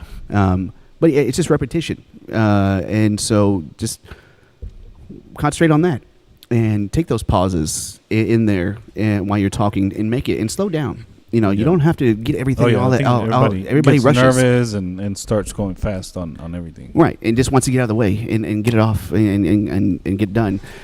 And wants to get to that hype because it seems like a lot of MCs just want that hype all the time. You don't have to be hype all the time. There's certain times and places to do that. Yeah, like playing music full blast for the whole night. Yeah. Even through dinner. But you don't I've have been to to those events before. But every time you get on the mic, you don't have to say "come on" and "let's go" every single time you. Let's clap. Let's Yeah. go. Let's clap. Clap it up. But yeah, so that's what I would say is practice. Get yourself a little, write stuff out and put those names in there. And yeah, it's okay to say the same things over and over and over and over, but don't make it sound like you're saying the same thing over and over and over. Yeah. But those little pauses, the diction in your voice, and your flow, your cadence, and slow it down. Because you're talking to these people. You're getting their attention, yes, but you want to have a conversation, do this introduction, because whatever you're saying is important. You're letting the guests know that, make sure that you sign the guest book. We have a photo booth over here, so you want to get that information out. You don't need to be up here, while you're doing it, talking. So that's important information. God damn it, go to the photo booth now. Arnold Schwarzenegger. So get to the Java. Run to the chopper. Run to the photo booth. Take a picture. Chuck will be like, "Hasta la vista, baby." Adios. The earthquakes, PVs, and vocal effects hitting hard. Do we have no audio? Is that? That was earlier. Oh, okay. No, we have audio right now. Because when we did the intro and then go back, I have to mute and unmute. I forget to mute sometimes, but that was earlier. Unless somebody was. No, that was earlier. You're on the page, or you're not? I'm on the page. Should I go to something else? The personal one. My personal. Just click on my name. Oh, okay. Click on right there. Where's DJ delivery line when DJ screams, "Are you all ready to party?" So old and dead. Mike Mireles. Yeah. You all ready to party? I say. Party hardy. When I do my introductions, ladies and gentlemen, if you're ready to have a good time tonight, somebody say yeah. I say that. At the beginning? At the beginning, Trying to get them warmed up? Yeah, before I introduce the wedding party or couple, that's kind of my get that energy from here to here. That's, if you got control of the room too. Like, it gives you a good measure. Right, yeah. If they're going to be reactive or not. And you hear one side, maybe the room, louder than the other, and you point that out. This side's ready to party, or, this side's been to the bar already, or, that, something. Yeah. Oh, shit. I had a question. I forgot it. Yeah. Drink time. Drink time. Shots. Yeah, I'm surprised you guys ain't doing shots. I'm surprised you're not doing shots. Excuse me, sir. You know why I'm not doing shots. Yeah, that's why. Disclaimer, please. Yeah. Why? It'll be a few. It'll be a few weeks before I can do shots. Oh, okay. Here's why. Oh, goodness. Yeah. Yeah. Is it one baby? Just so those of you who couldn't see, he has a third nipple that he just showed me. For some reason, it's to the left of his belly button. He had a It's a fourth one. sideways. It's a fourth one. There's another one over here. Okay. He had a sideways C-section. He just had a baby. Was it a boy or girl? Who did you wrong? What's his name? His name is Chuck. What the fuck? That's why exactly why Chuck can't talk. That's right. Yeah. So Chuck, shut your mouth, Chuck. Is it closed? It couldn't be a normal one. The wound? Is it closed? No, it's open. Is it closed? Because if it's closed, What time is it closed? Yeah. He sticks his finger in there just to check the. It's still there. Is that still over? Okay, Still good? DLF says, "Tell the truth, Pete. You lost your nuts." They were pretty high. Yeah, that's it. They were pretty high. They took him out to the side, Yeah. pulled them out, Yeah, those. they yanked them. What is it? Tennessee whiskey balls or what? Oh, I forgot about those. Well, if they took him out, DLF needs to take him out of his mouth. Mike Minella What? says, Mike Minella says, "Congratulations, Chuck." He's finally a father. Oh shit. Oh my It god. couldn't be a normal delivery because of the size of the head. And when you guys get married, we have a lot of DJs here, so Hey, we know some good venues for you. No Pays cover. $35 an hour. We got a venue right here. That's free. Right? Yeah. Just gotta make sure it's still so not open. they're getting the venue ready for that big day. A big day. Oh my god. Yeah, that's true. Grand opening? Is it marriage? Who knows? Up in the air right now. What about during dancing? What would be appropriate? All night saying, "Get party, come on, dance." On. Everybody ice cream. You know what? To be honest Everybody with you, I don't do a lot of MCing on when I DJ. Other than like getting people up for the line dancing and so like my background's like went to college for radio, so I like to play. I'll intro if I do say something. I'll loop the intro to a song. I don't like this talk over the music. over the words. Yeah, so I'll loop the intro because a lot of our stuff that we have is we have intros and outros, and I'll loop the intro and talk and say what I have to say there, and then once the music hits, I stop talking. It's called hitting the post in radio, so I can time that out.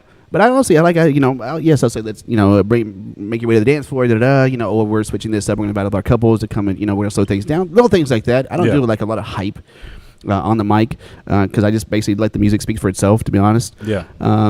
I think so too. And I just because when you go out to back in the day when we used to go out to clubs and stuff, we used to like to hear the music. We don't want to hear the Fat Man Scoop on there saying talk about the whole dang time on over the music. Chicken head or chicken? What do you say? Chicken head. Chicken wings. Oh, we had those earlier. Oh yeah, that's right. But I'll say, if I have to say something, I'll say it, but I'll say it in, looping the intros and saying what the instrumental part of the song is. But I don't think I have to, I think the music speaks for itself. And, for the most part, for the most part. I think at the beginning of the night when you're trying to get them dancing is probably when you do a little bit more effort to, come on, let's go on the dance floor. Oh, and another point I wanted to make too is that I see a lot of guys thinking that, because I used to gauge whether or not I did a good job or not when I was on my way home, is if people danced. And then I had to learn. I learned that not everybody dances. Yeah. Not everybody needs to dance to have a good time. People can just enjoy the music that you're playing, and sit and talk to people that they haven't seen in a while, and still have a good time. People don't have to dance to have a good time. And sometimes we have those crowds that just don't dance. Yeah. And we have couples that don't dance. So it doesn't mean you're doing a bad job. No. It just means that this is not that, there's certain songs that we play that we know that people should dance to, and they don't. Doesn't mean that we're doing a bad job. No, that's what the point you kind of realize. It's going to be one of those parties where they're not going to be dancing a lot. It's just going to be kind of hanging out. Maybe you'll get a couple couples on the dance floor. They might do the line dances. They might not. And because a lot of DJs think that, we have to get people dancing. No, you don't. As long as the couple enjoys themselves at the end of the night, that's what I care about. Yeah. And if people dance, great, fantastic. We can all make a dance floor. But if they don't, that's okay too. As long as the end of the night, my couple said that they had a good time and they enjoyed the music we played. If they give me a playlist that's maybe not danceable, but that's what they want to hear, that's what they wanted to hear. Yeah. Nothing to do about that. But if we wanted to, if they gave us music that people dance to and the people don't dance, I do ask couples sometimes if they give me a playlist that's not really danceable. I'd say maybe is it okay? Well, usually before the wedding day, is it okay if I'm able to kind of switch things up? But I also asked them before, you guys dance? Do you guys like to dance? I asked them, and what kind of vibe do you guys want to create for your wedding? Do you guys like to dance as well? Because if you guys got to dance floor, your guests will follow. Yeah. And if you guys like to dance, then that will have other people, your guests, coming up and dancing as well. So once again, I had to learn a long time ago that people don't have to dance to have a good time. Yeah, they can just sit back and relax and hear the music and stomp their, tap their foot and still enjoy people's company and still have a good time. So I don't gauge whether or not I did a good job, whether or not people And dance that or takes not. time. It takes it takes experience, because the first time that happens to you, you were probably like, "What the hell? Why aren't they Oh yeah, dancing?" oh yeah. Like I said, I used to gauge whether or not I did a good job, whether or not people dance. I was like, oh, nobody danced tonight. Yeah. A couple said I had a good time, but I just wasn't in the groove because nobody danced. Because you kind of get out of the rhythm when nobody's dancing. You're like, oh, what's going to work here? No, Let's try this. Let's yeah. try that. Nothing's working. Let's try a line dance song. They don't get that for that. Let's try these certain songs that we know that they should get out and dance to. They don't. And also makes for a long night too. when you're now you're what I call a glorified jukebox. You're just playing music. That's why they invented Spotify. Yeah. Whiskey Balls, is that a country song, Pete? Well, it's not really a country song. That's George. George saying that he likes whiskey balls all over himself. And then George says most people nowadays dance at their table. Oh yeah. Yeah, they I think that's the I see Johnny Black's watching. Shout out to Johnny Black. JB in the house. Yeah, I saw he was here about a month or so ago. Oh yeah. He's another great guy that has a lot of info and has been doing this for a long time. That shares a lot of great knowledge about our industry as well. And I do events for him as well. Yep. What did you click? What are you doing, Pete? You hear Pete, that what too, did right? you do? This one. It's the main one. Oh, Okay. okay. There we go. One job, Pete. One job. I didn't touch it. What up, fellas? He's out there. What's going on, Johnny? Oh man, yep. That is that's true. Okay. I think we got caught up with the chat. So what do you think of the Houston DJ scene? I don't know. I don't. I do a lot of. I live in the Clear Lake, NASA area. Okay. So that's why I do a lot of my events. Clear Lake NASA. Yeah, I'm on a preferred vendors list over at Space Center. I do a lot of events over there for them. And Where at? Space Center, Houston. Oh yeah. Okay. And they and kind of in that area. Well, actually, this coming Saturday, I'm at Briscoe Manor, which is we've been there before. Side, Yeah, on the other side of BFE. Richmond. Yeah. Yeah, and but I mean, I don't know. We got a pretty good. I think we got a pretty good set of DJs around, professionals, and then we got some people that are cheap as hell. Yeah, and I think that's it's not the other younger guys that come into. And there's older guys that've been doing this before, and it always fascinates me when people say that I've been doing this for such years. Well, it doesn't mean you've been doing it right, Been doing it for 30 years. Yeah, it doesn't mean you're doing it. You never played the Macarena. But some of these guys are lowballing us. They're not making it good for the industry. No. Their prices are down here when they should be here. Yeah, and it's hard for us to make those prices that we should charge consistently when people are undercutting us and that goes back to us selling ourselves and giving, because when I talk to clients, I don't give pricing until the end. Yeah. I talk to my client and I get what they want. I find out what their needs are, what kind of vibe they want to create. For sure. And I talk to them, I create a rapport with them. And I don't just talk about what I provide these services. I get to know them. How do you guys meet? That kind of thing, and get to know them on a personal level. And then talk about, what services I provide, this is the value. Because now at the end of my spiel, they can hear the value and they understand the value that I have. And then I give them the pricing, because then they understand that this is why I charge what I charge, because I do this and this and this. And there's a difference between, and I tell my clients at the end of the time, I'm not the cheapest, I'm not the most expensive. So yes, you can go out and find other cheaper guys than me. You can go out and find more expensive. It's for who you feel comfortable with. And I tell them there's no magic to the music I play. The same music I play that you hear on the radio is the same music that you would hear. And they ask, can we see a video of you? I'm sure you guys hear that all the time. Yeah, or can we go to an event? Can we go to an event? Well, you have to go back and go, well, would you want somebody to come to your event? And when they ask for a video, yes, we have promo videos we can show. But I say that, you know what?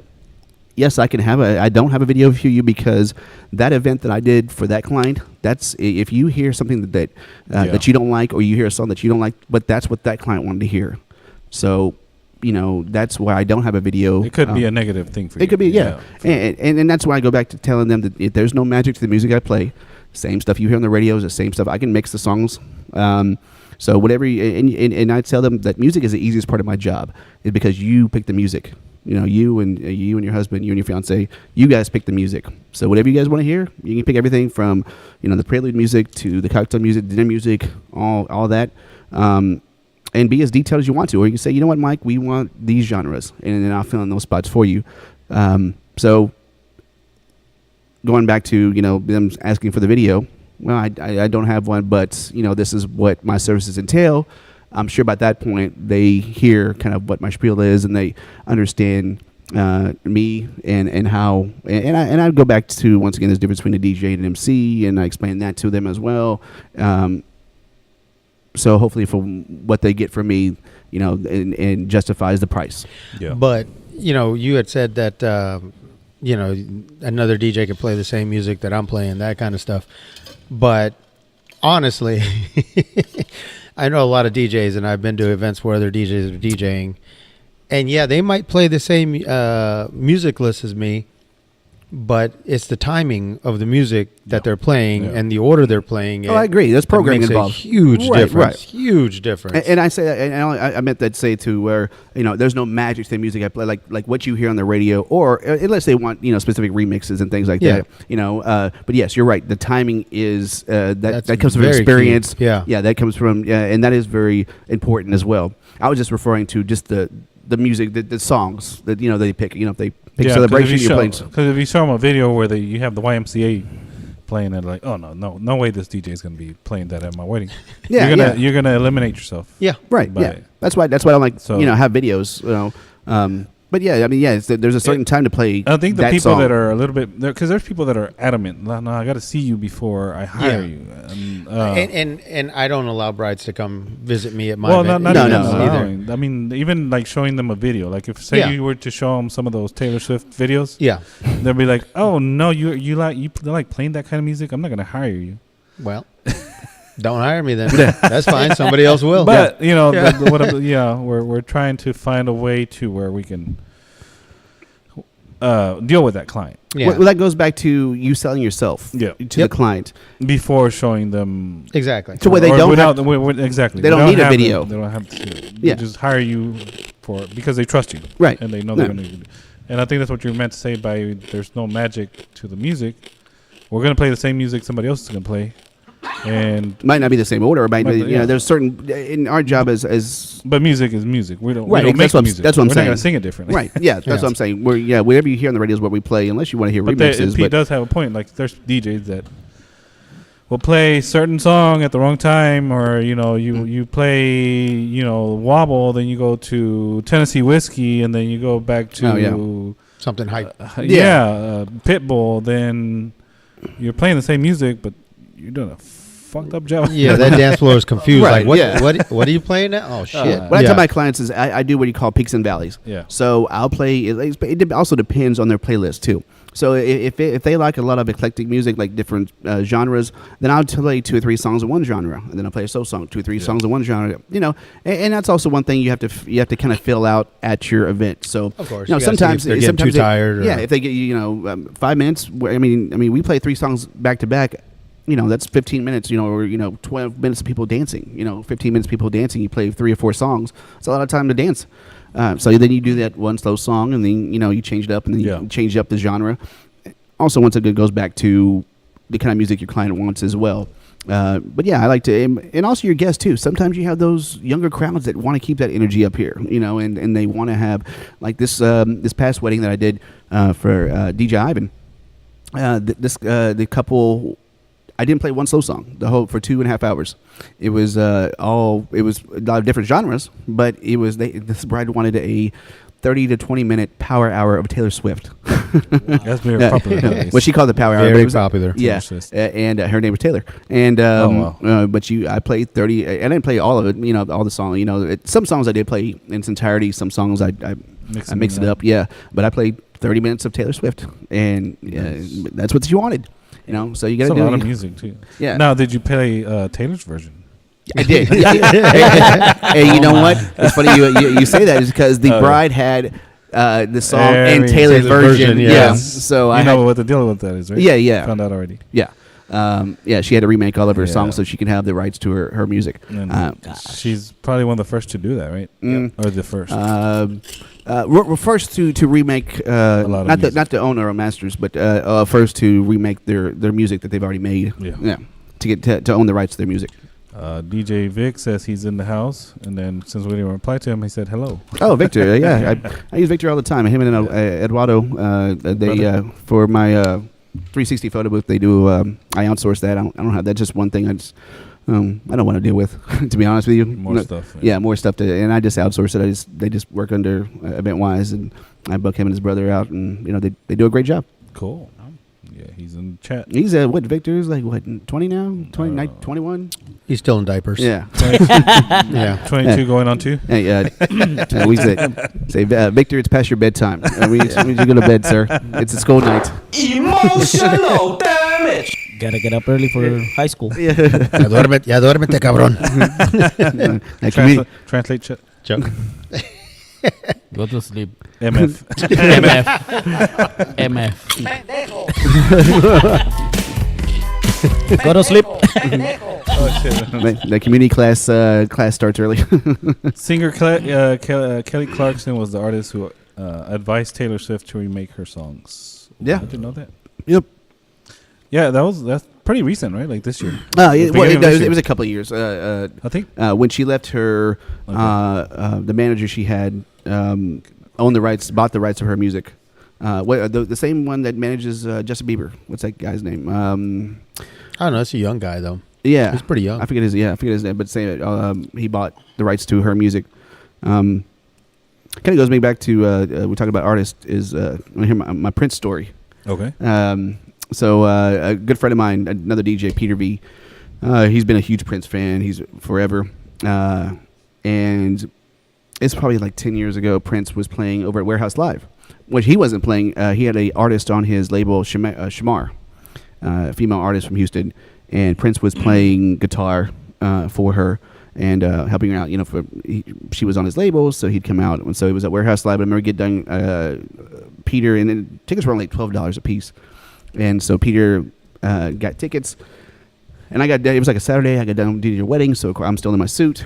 And have you done events at Warehouse Live before? I think I've done a couple. Yeah. Yeah, it's been a while. So we kind of know like the back entrance, how to get to the back, and there's the main room, and then there's another room. Yep. So I get in there. I'm still in my suit, and I tell my buddy Peter, it's my buddy Peter, a couple of friends of ours. So there's and I've already had a few cocktails at this time. Next to the stage, there's the handicap area. So there's a security guard right there, and I go, "Hey Peter, watch this." I said, "Grandma," and I tell the security guard this. I said, "My grandma's up there. I need to get over there." So he lets me and my buddy over close to the stage, and I don't know, there was some older woman in a wheelchair, and I just put my arm around her when I get up there. And the security guard didn't know the difference.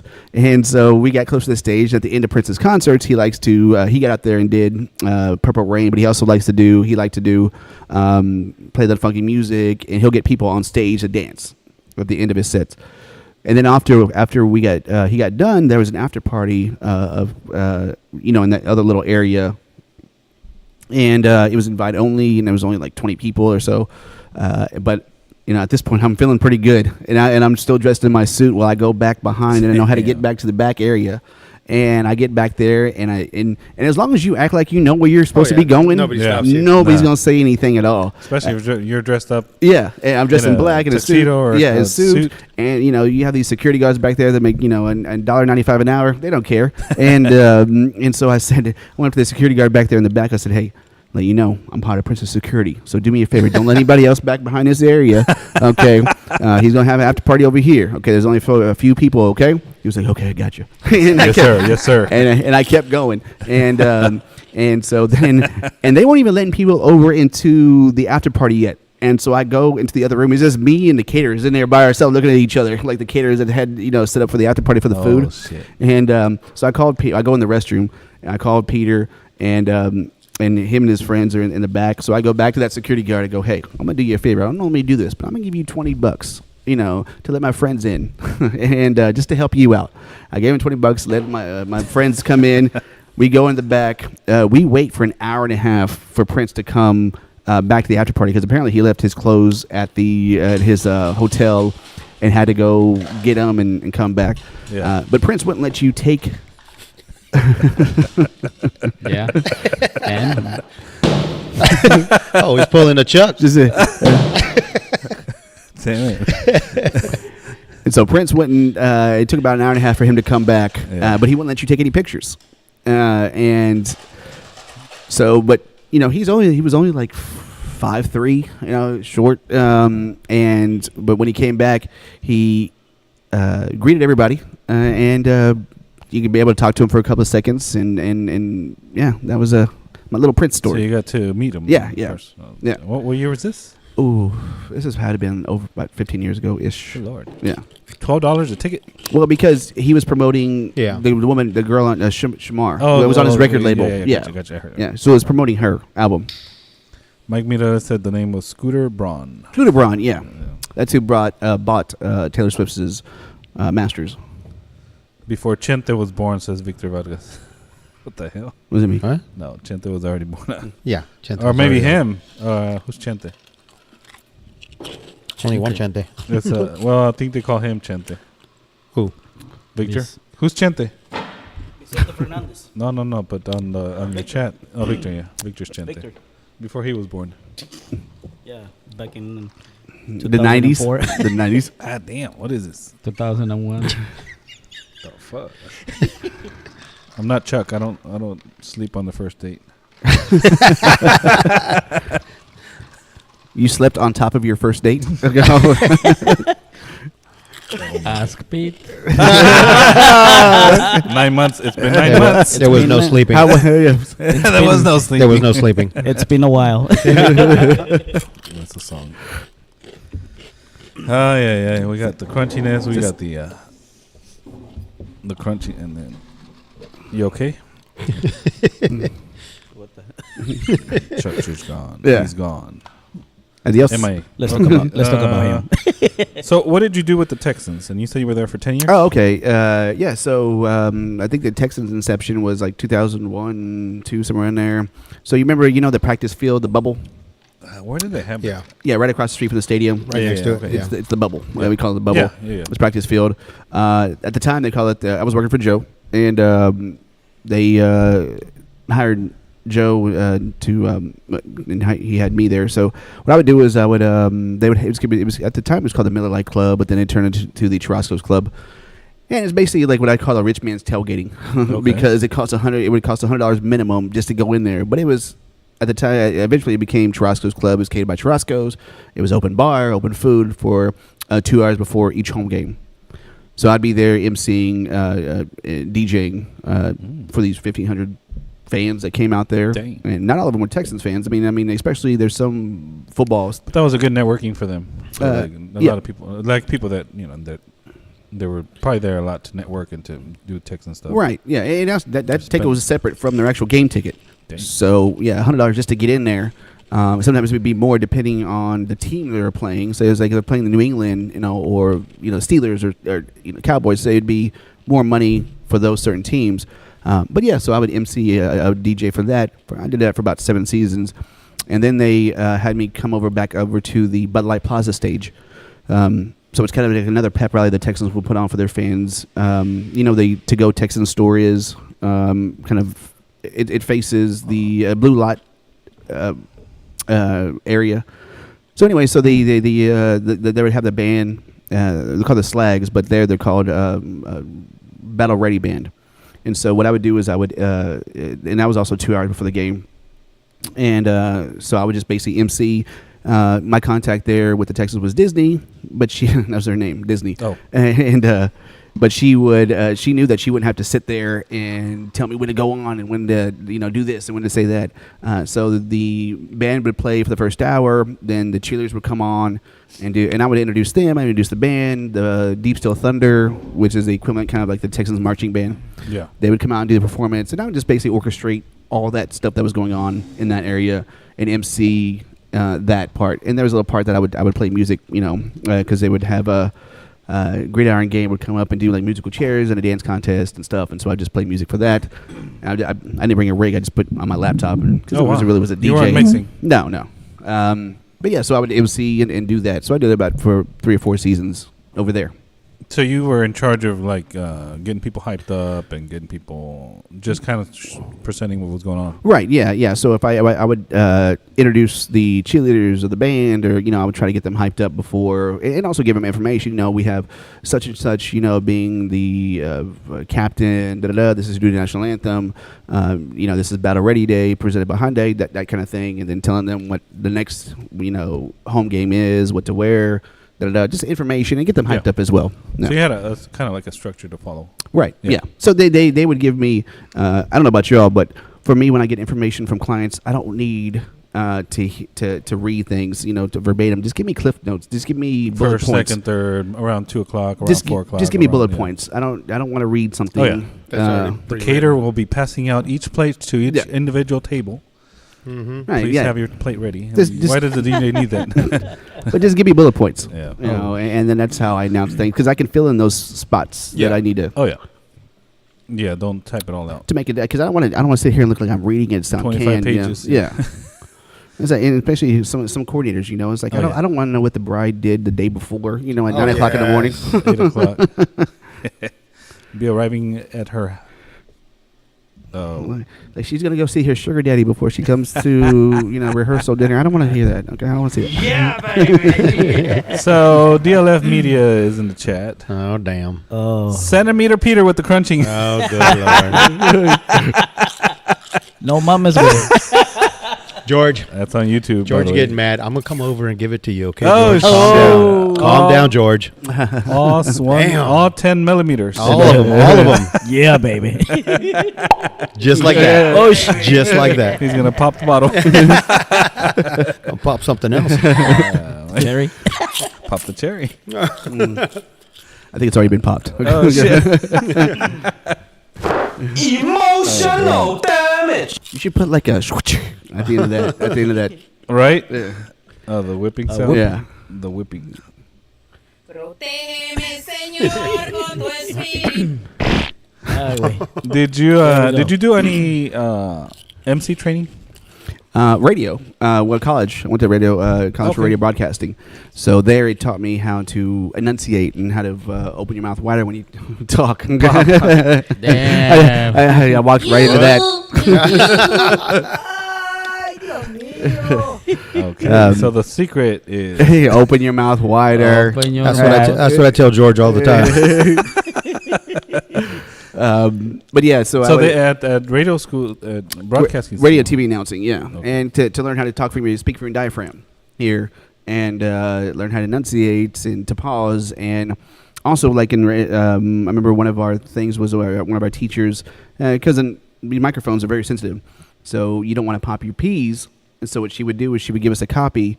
And she would put True flour. Life Crew would say otherwise. Pop that P. Pop the P.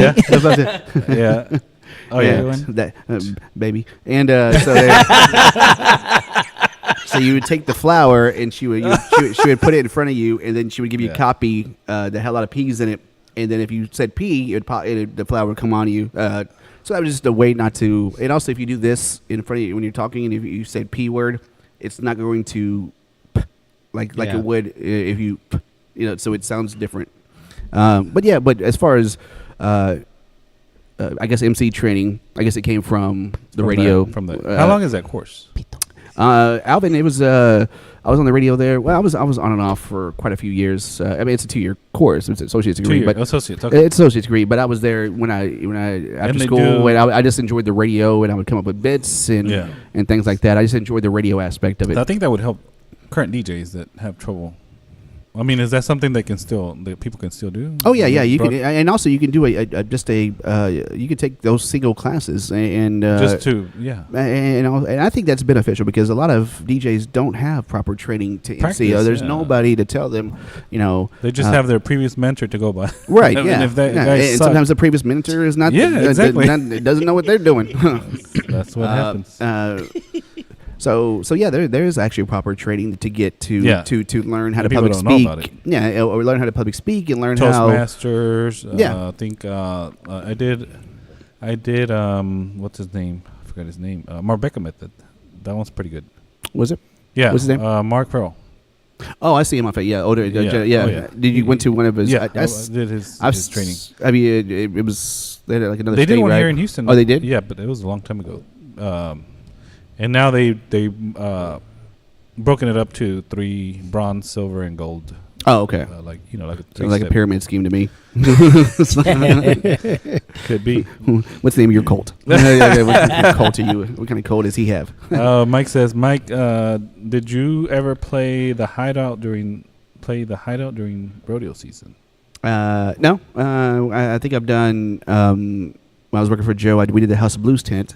Okay. Now this year, there's a band called the Slags, and the Slags are the same band that I did the Texans games with, and they're also the same band in 2017 that they played at City Hall when they did the parade for the Astros for the World Series in front of 1 million people. They're the band that played at the City Hall before the players got there, and then so I'm in their tent, Cooker's Gone Wild tent, every year with the Slags, Thursday, Friday, Saturday. So I'm basically just DJ before they come in, and that's I'm sure that we all love working with bands because it makes our job easier. Sometimes we just plug into their, if we're able to just plug into their system and just MC and just play between their breaks. Yeah. Still charge the same. Yep. And we don't have to bring our own system, and always the best way to go. Yeah. You've never worked with these Latino bands. Oh really? No, I have. Actually, I haven't. No. Is it different? G-Man? Way different. G-Man can tell you about that. Yep. You just don't want to work with. They don't want to work with you. Yep. Oh really? So they don't let you plug in their system. You got to bring your own separate system. They let you plug in. $300. Oh really? What? Small fee. Really? For a small fee. Yeah. Damn. Yeah, because we need to rest our amplifiers during our rests. Oh my God. Bullshit. They're not, they're not using passive speakers. Nope. And they also bring. I don't understand. They bring too much sound. I mean, Well, that's what I'm saying. Like, if you're working with a Latino band, then you got to charge more because you got to bring more speakers just to keep up with them. Yeah. Yeah. I know a DJ that does that. Oh shit. Okay, DLF Media. George says, I wouldn't need to open my mouth for Pete much. But you do anyway. just to make him feel better. Just to make him feel better. That's all right. Mike Mireles. Mark Farrell created the Marbecca Method workshop in Las Vegas for the Mobile Beat Show in 2003. Yeah, and he did come to Houston. I forgot what year that was. It was around 2007, 2008. He did a workshop here closer to Spring area. Now that I wouldn't mind going to just to MC. Especially it's MC more geared towards weddings. Okay. Yeah. I wouldn't mind going to that. That I'm always willing to learn. I mean, I don't need to learn more how to set up equipment and tape stuff down. Right. And but that part. no, it's a workshop. It's a workshop. It's where he actually gets you in front of people, do what you're doing now, and then how you can make it a little bit better. Okay. I wouldn't mind going to that. Well, yeah. He probably won't have one in Houston. I'm sure that they're all. Do you ever go to any of those expos, those DJ expos? I never have. Been Pete to it has. twice. Yeah. I don't think anybody else has. Sucked. They had one here. Really? Yeah. Were you in? Didn't Gamma have one here back in the day? Is Gamma still around? No, No. back in the day. Back in Back in the day.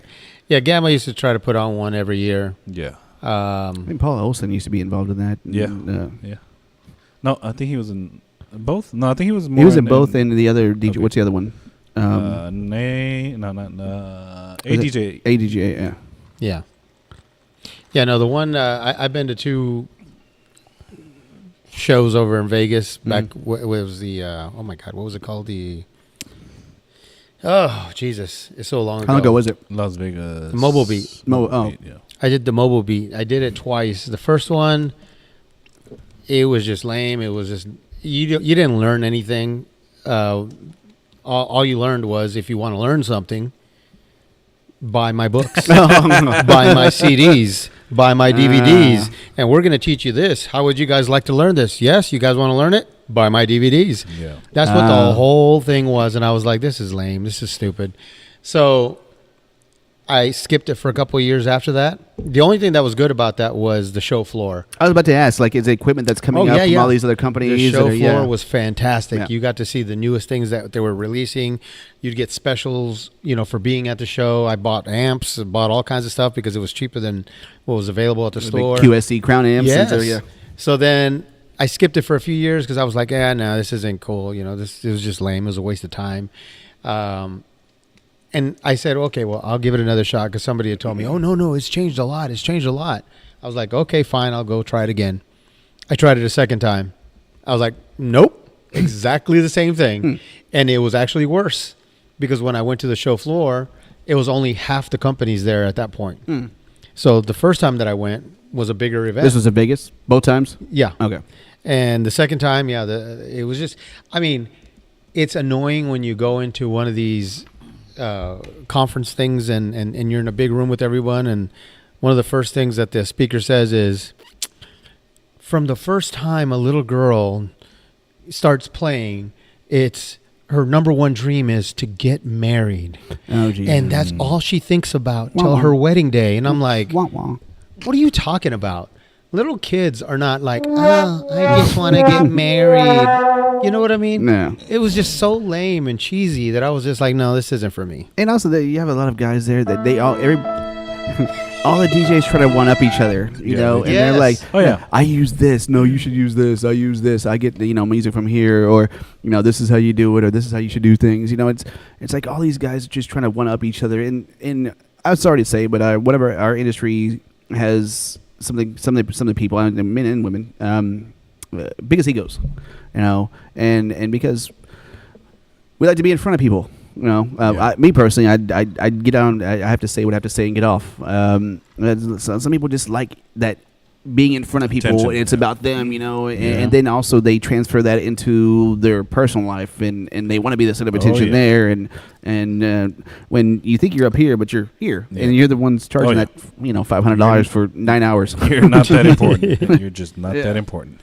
Yeah, and I hear, of course, that show is no longer, and other shows have taken its place. And some people have said that, I should give it another shot, go to another show, blah, blah, blah. But if I have to hear one more time about how a little girl only dreams about getting married and that's her number one goal in life. And how does he know that? Exactly. I'm like, Jesus Christ, that was just so lame. G-Man, didn't you kind of cringe when I asked that question? Have you been to any of those? Never. Come on, G-Man. Spill it. Never have. No, I don't know. Have you? No. I only went to the one they had here, but that was more for like the... They did it was more for like equipment, right? They had the gamma they had here. Oh, well, we had They had a class. I don't remember what it was, but they had. Then afterwards, they had like Ben Stowe was here. That was the only one that I enjoyed because that's I watched that's his a stuff, smart yeah. man. Oh, yeah. That is a smart man right there, Ben Stowe. I watch him and another guy. Was it Cutler Creator? The other company. Cut Creators. They talk about how to hook up stuff and I forget his name, but I watch his YouTube shows. But I watch Ben too. I just messaged Ben because I just got the Everse 8 from NLFX. No, I just went to Amazon.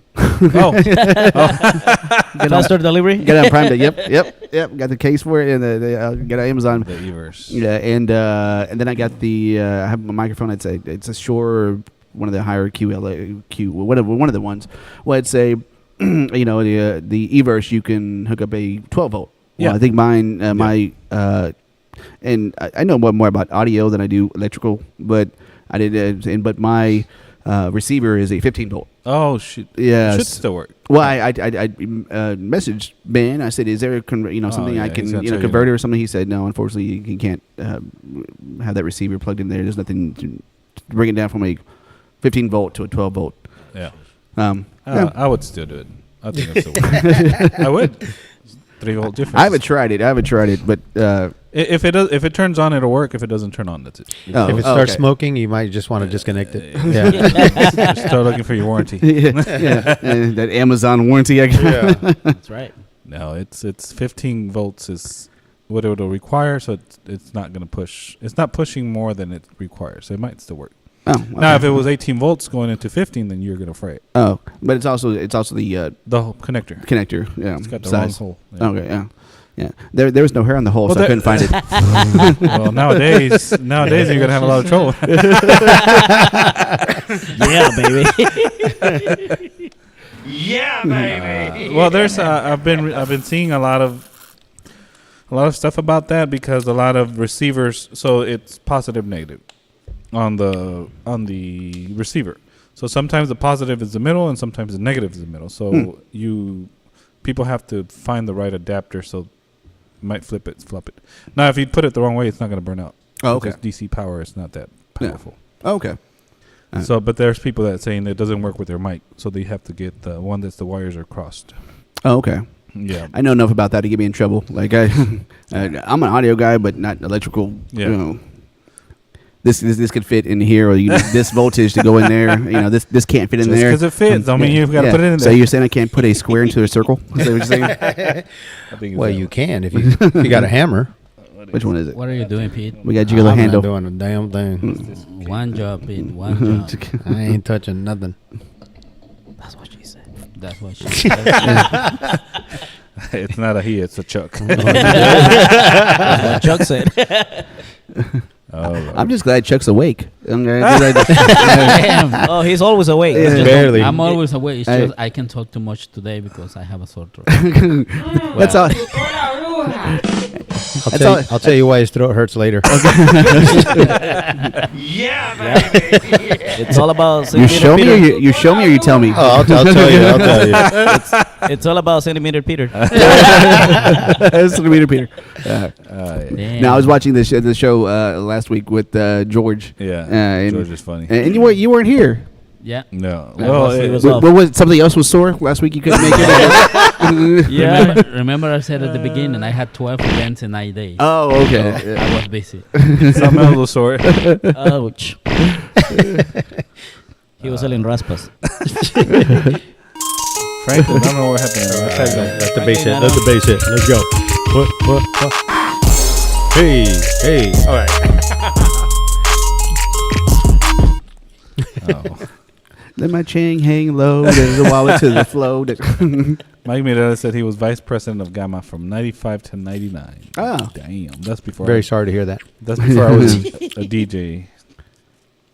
They used to do Gamma Show. Didn't they ever do a Gamma Show? What's that one? Well, kind of like a Guitar Center, but it was off of 610 Memorial. Mars. That was Mars, Music. yeah. Mars Music. Yeah, a lot of DJs. The company I was working for got a lot of equipment, like when they're closing out and Oh, doing the man. clearance when they're Yeah. closing out. They had two. They had one there and then one in Memorial Mall, didn't they? Oh, At I the Mars? never went. Didn't I they think have so. one there? Yeah. Yeah, I'm not part of the gangs over there, Memorial. So I never went that far. Mars. I like Mars. I like Mars music. Yeah, Mars. Had a lot of stuff. Oh, it was fantastic. You try out things and Yeah. yeah, right there for 610 and Yeah. Memorial. Yeah. Yeah. Yeah.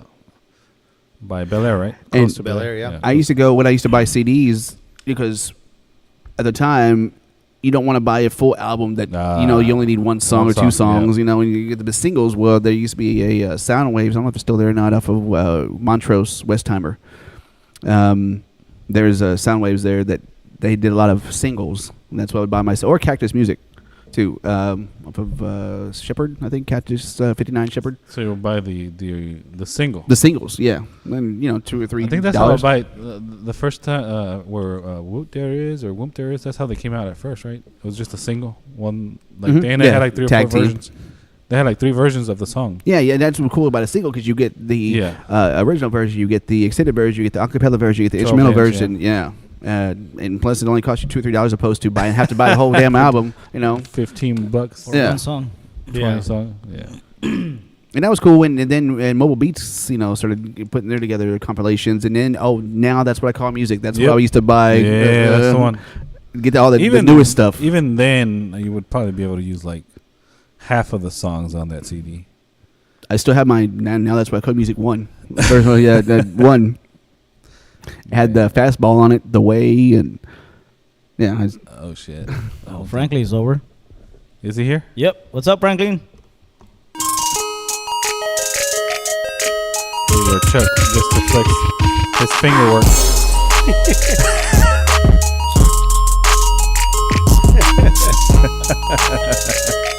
All right. Chuck's going to have a stroke. And I like the way he finger bangs those controls over there. He switches those cameras quickly. Magical fingers. Magical fingers. Sup, cuh? I was on TikTok Live. I should have sent some people our way, man. Well, I'm going to go to the restroom because I'm going to let y'all run the show. Oh, okay. Well, then we'll tag team after you get done. Okay. Unless you need some help. Just don't tell Carlos I'm going to the restroom. He'll be here in 2 seconds. Yeah. So, do you have any venues that you're like the exclusive DJ? Bay Oaks Country Club, preferred vendor, I guess. At which place? Prefer Bay Oaks Country Club. Oh, okay. Down there at Clear Lake area, Yeah. Space Center. But they're not booking you in packages. Well, okay. I'll say I'm a preferred vendor. Like they don't book me. Like they'll. It varies. Like sometimes they'll be my client. Sometimes they'll refer me to clients. And then sometimes like Space Center, they'll just refer me to clients. Yeah. And let's see, South Shore Harbor Country Club as well. And just kind of in that Clear Lake area. Mm-hmm. But nobody is specific that says, okay, we're going to include you in our package. Oh, no, I don't have any of those. Okay. Yeah, which I wouldn't want those because that leaves no leeway of me because you're set to a certain price. Yeah, exactly. All the time. Exactly. And sometimes a lot of those venues sometimes make you pay to be on those. And that's what I never understood is, and especially at these open houses, like these venues that have, the vendors have to pay to be at their open house. And I never understood that because anybody can pay, and that makes the venue look bad if a bad entertainment company comes in or a vendor in general, and a client books them and have a bad experience. Well, it looks bad on the venue. Yeah, because they paid to be in there, and so nobody policed them. Nobody saw that vendor at the venue beforehand, and anybody could just come in. So I don't believe in any venue vendor should have to pay to be on the preferred vendors list or have to be at their open house. Yeah.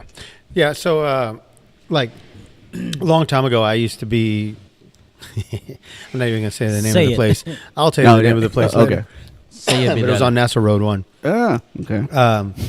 She used to, Was it Frenchie's? the lady there, I'll just say the lady there, Okay. used to always refer me out. I was like their preferred vendor as well, but I was never included in their packages. I would always have to do my deal off to the side. Would they have other DJ companies on the preferred vendors list? No. Vendors list, or were you just the only one? I was the only one. Okay. But then it got to the point at one point where her and her husband tried to sit me down and were like, so, we're pushing a lot of events your way and you're making good money and we're doing all the advertising. They want to kick back. Yeah, they wanted to kick back. And I was like, well, if you guys need more money, then you guys need to charge more. Yeah. Because this is my rate. Were they including you in their packages, or were No. the clients calling you? The clients were calling Oh, me, okay. and I was booking it myself. Yeah. But, Okay. But they wanted a kickback for every event that I book from their referrals. Mm-hmm. Oh, no. And I basically said, yeah, no, that's not going to happen.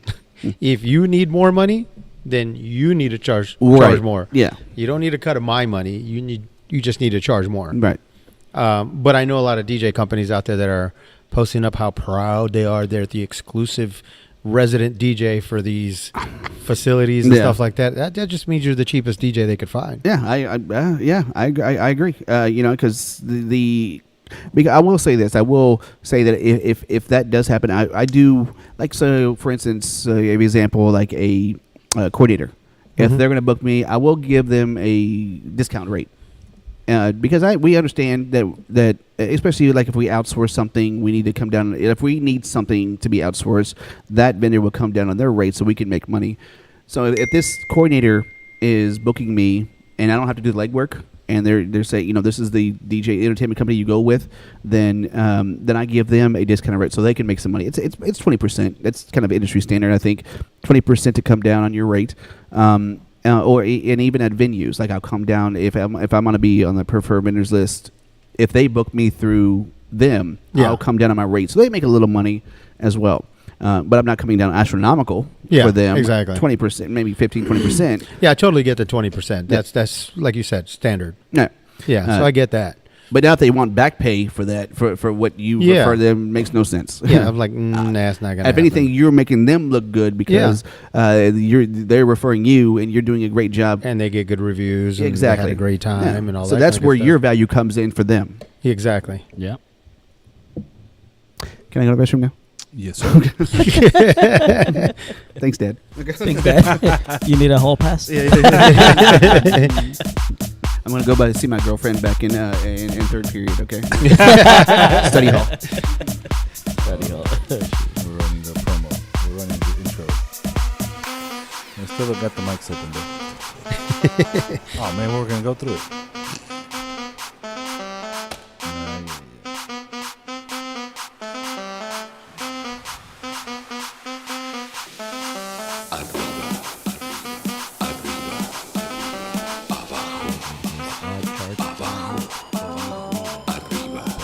Play the Franklin clip again. Okay, it's gonna go up my little down.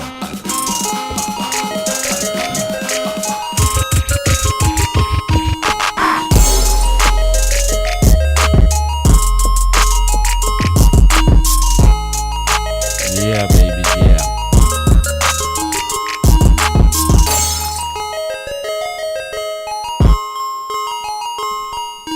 All right, that's long enough. Se acabó. Oh my God. Pasó ahí, no hay nadie. No hay nadie. y se fue. Y se marchó. I charged him for me to be preferred vendor. What's the name of the venue? Play the bullshit? Franklin clip again. I was on the page. Oh, you were by yourself. You weren't seeing the messages. Chuck took a tan. Oh, wait. Why? I told my Apple to stop pinging me. Why am I getting that? We're already at the 2-hour mark. These HEB are good. Oh yeah, we are. Yeah. That was fast. Yeah. We did 3 hours last time. I need that 3 hours? intro for TikTok. Yeah. What is that? No, he doesn't get it. Perico. Oh. Oh. Hey. It's more like that. It's more like this. What is it, Rico Suave? I was looking at this TikTok joke right in Spanish. Está un guy que le dice, compadre, ¿estás visco? No, compadre, le dice. Lo que pasa es que un ojo le gusta ver al otro.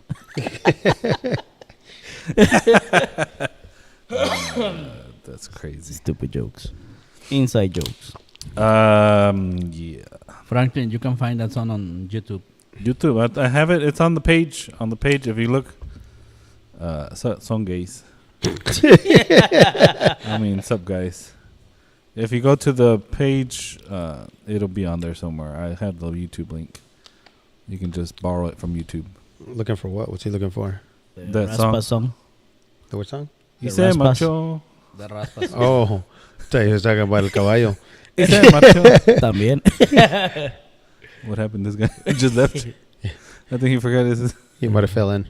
Did you buy No, some he food? went outside. Oh, did he? Yeah. Yeah, I said he took off. Y se marchó. Okay. Despide the Chuck.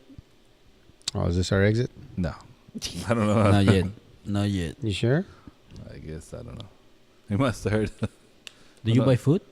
No. No. Yeah. Y'all pissed him off Okay. yet? He left.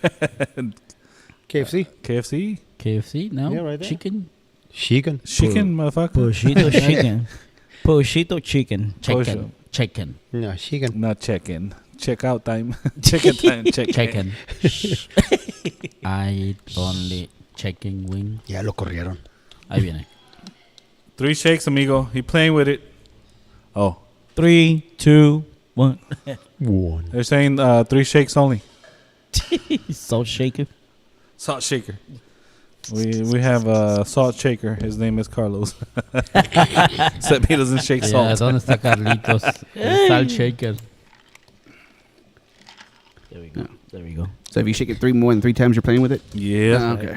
That's what Franklin says. He's the expert. What's He's the resident expert. What's 5 mean? You're having a good time. 5 means you're inviting Carlos. Come finish the job. Damn. Carlos saca leche. Para las raspas. No chupó la bruja. What are we missing, guys? What's next? What's left? I don't know. Pete froze. Pete's like this. Here, Pete. Get you some ideas. Chuck, Se está Any questions, reseteando, güey? Pete. got any questions? Hold No. on. Yeah. I'm hunting wabbits. What happened to my notes? Oh, we did it on my notes. What notes? You only got one fucking ass.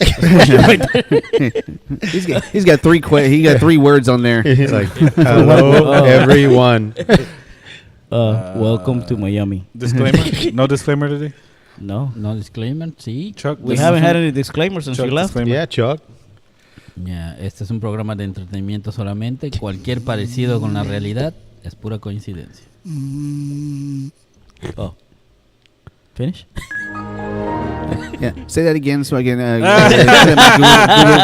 Google Translator. Ok, here. ¿dónde está el translator tú? ¿Lo tienes? Oh, we got a human translator right over here. That's right. Yeah, we're comedians. All this is for entertainment purposes only. If you guys didn't watch earlier and turned in until now, but yeah, this brown skin right here speaks no Spanish. So, What And is easy? and actually, I just found my biological mother earlier this year, and my half brother Oh, no. on Ancestry DNA. We did your ancestry? Yeah, I did that, and apparently my aunt was on there, and she sent me a message asking me, how are we related to this person? I say, well, I'm looking for my mother. This is her name. This is when I was born, and she was like, oh, that's my sister. Mm. And within a couple of days, Holy crap. talked to my mom on the phone, and well, she lives in the Heights area. My half brother, he's also a very talented pianist. Nice. And so he's a street performer. So if you go to the Astros game or the Rockets game, he plays on the street. You probably see him. You don't even That's know him. crazy. Like he just sits. He has his little hoodie on. And a neighbor, I guess in Spanish you would say neighbor. I guess how you say it in Spanish. I don't know. Neighbor. Yeah, More? I don't know. More? What the fuck? Chuck, translate. I don't know. His That was Google too fast. Translate is no good. You don't know. You don't know. You don't know. But he would play on the streets, and that's what he does. And but yeah, it's and I'm sure you guys can attest that Hispanic family is very big, and so I'm finding all these Damn. cousins and aunts and people that it was just me and my dad growing up. My dad and I growing up, and having all these other people. I did an event over at Pearland Town Center. I don't know if I'm sure you know Amanda Solis. She's the Selena impersonator. Yeah, I've seen her. Yeah. And did an event there during the summertime, set up the PA system and all that. And she came out and performed, and invited my some of my cousins, my aunts, and they came out and came and supported me. And I was on the way home from the event, and it kind of made me tear up for a second because I was like, oh, this is what family does. You know, the family comes out and supports you and doing what you're doing. Because I never had that. It was just my dad and I. So that was cool to see that. So it's also fun to see all these different people that are your family and you don't know. And then one of the first things that I asked my cousins was like, "You guys speak Spanish?" And I'm like, "Nope." I was like, "You are my people," you know, 'cause I don't speak Spanish either. Grew up here in the U.S. Yeah. Their parents, their parents, they never taught them Spanish, but yeah, some of my cousins, a lot of my cousins don't. So I don't feel bad. You're not the only one.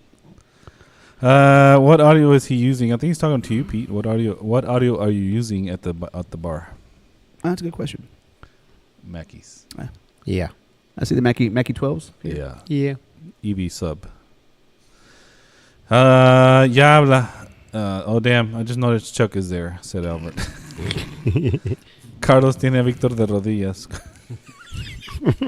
Carlos has Victor by his on his knees. The stage that we see behind us, are you gonna have a DJ booth? Are you gonna have bands or live performances up here? No DJ booth. No DJ booth. No DJ booth. No, Are you gonna have the DJ booth right there.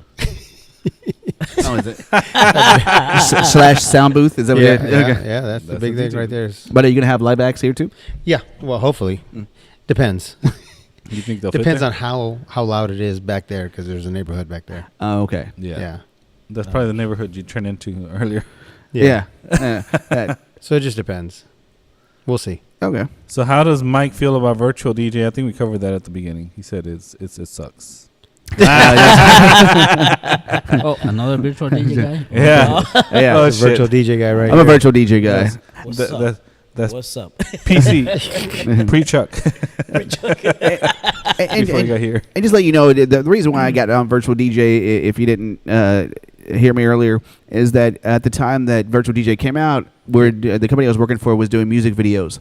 So that's how we got to play music videos, was through virtual DJ, and Yeah. that was the program that I learned at the time. And then later on, Serato came out, but I don't know if they were able. I don't know if they. I heard they still still suck. not able to They still do suck. virtual like videos. It's not as easy as virtual DJ. It's easy. Is it? Yeah. No. Yeah, exactly. I have- Bullshit. I've never had a But problem. I just had it. We started doing videos, and that's the program I learned on. And I don't knock any guys that use Serato. Hey, Yeah. more power to you. You know, It's 3 versus 2. That's why. strength in numbers. Yeah, you'll have the numbers. Yeah. We have the strength. But I Body odor doesn't count. I do use it, and also it's great for karaoke too. You mean he's got Exactly. Virtual is good for karaoke too. Yep. True that. We need That's to. true. What? Juanito. No, we need to get a whiteboard. So every time What we white interview boy? A someone, white boy.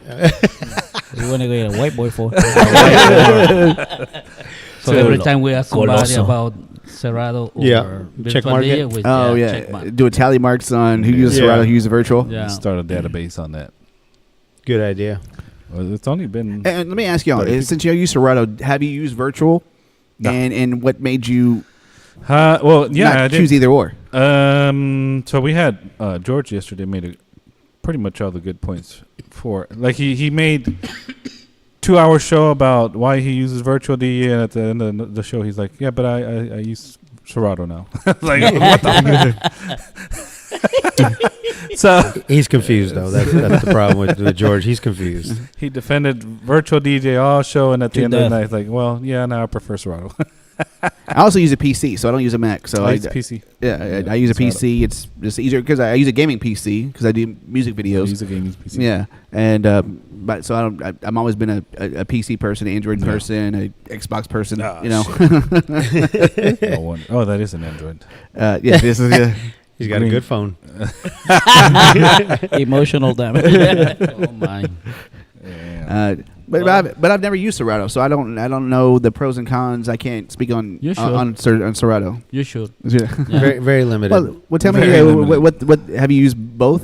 You have. To I only use virtual DJ for karaoke. That's it. Oh, okay. But now that Serato plays karaoke, Oh, okay. I don't need 20 years virtual later, DJ. huh? Frank Miller just said, I tried virtual DJ, but it made me feel It's- not feel I know. feel feminine. From, Yeah, it's not virtual DJ doing that to you, buddy.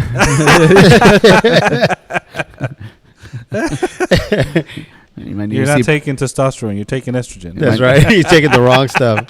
you might need to see a professional. Or you know what? They have skins for virtual DJ to make it look like Serato. Yeah. It makes you feel better. Yeah. It's so what George said, it was the latency. Oh, okay. There's more latency on virtual DJ versus Serato. What's your if you're like a Yeah, what do you have to say about that, Pete? I don't he even notice doesn't, the he latency. doesn't know how to use. I don't. I've never used Yeah, Serato, so I don't Yeah. know any different. Exactly. Yeah, George said. And what is latency? Maybe I'm So like when you hit I'm when you hit ignorant play, about that. there's a delay. Oh, I haven't. Exactly. I No, don't because notice- you're I used don't to notice it. it. Exactly, because you're used to it. But Yeah. I notice it all the time. And it sucks. It's good. I have a Pioneer SR 1000? 1000. Yeah. So I mean, I don't hit play. I always start my I put cue points on the on each side. The So I just plastic- hit, so I just hit the cue points. I don't It's push. still- I don't push there's the still play. latency on those. Yeah. Maybe I just used to it, and I Is the The timing. the time that it takes for the software to recognize the button press, which is like 0.2 seconds, which Serato might be 0.1, but there's a difference. That's why I don't notice it. Yeah, But I we don't notice notice it. I notice it. yeah. Yeah. I still make the piece pop. That's right. The piece pop. Pop the P. Pop the P. Karaoke is better on VDJ. Serato karaoke sucks. That was directly at Chuck, who was not here yet last week. You can talk shit about Chuck, George. Oh, you want? All you want. Yeah. It's not gonna make his ego any weaker. Yeah, ¿qué más? So we're at the 2-hour mark. Shit, that was fast. Mm-hmm. What? Anything else that we didn't talk about that you wanna? Anybody you wanna shame on here? Anybody have beef with? Oh yeah, let's do that. Okay, G-Man's Ready, here. ready for another 2 What's hours. up? Let's Yes, go. go on. Let's go for a third one. We just started. What was Let's his go. name? What was a young kid's name? He deleted me. Victor? Marco. No, it wasn't young Marco. kid. Victor? Marco. Marco. Yeah, I had an Marco issue with him. Yeah, Polo. Yeah, Marco. He's in Cancun right now somewhere. Is he? He left the country because he knew you were gonna be here. Yeah, he got a little offended things I said. Well, he also posted at one point that he was by all means he's grown his business. You know, all for that. He did post asking for help. People come help him, but not pay them, like to train them during his coming on and helping with DJ. And I put on there, it doesn't matter how if they're helping you, you should pay them. And I said, kid, you have a lot to learn, da-da-da. You know, I use that, yeah.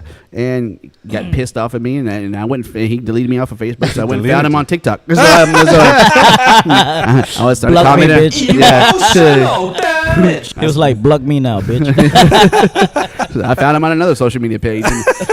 And then he posted, I think it was another Facebook DJ group or whatever, and he screenshotted what I said and then posted on there. Oh, that was you. Okay. That was me, yeah. But he deleted his original post of him asking about people to, he wouldn't pay them. That's fine. And then even Victor can attest to that. I'm throwing Victor in the bus. Victor. But yeah.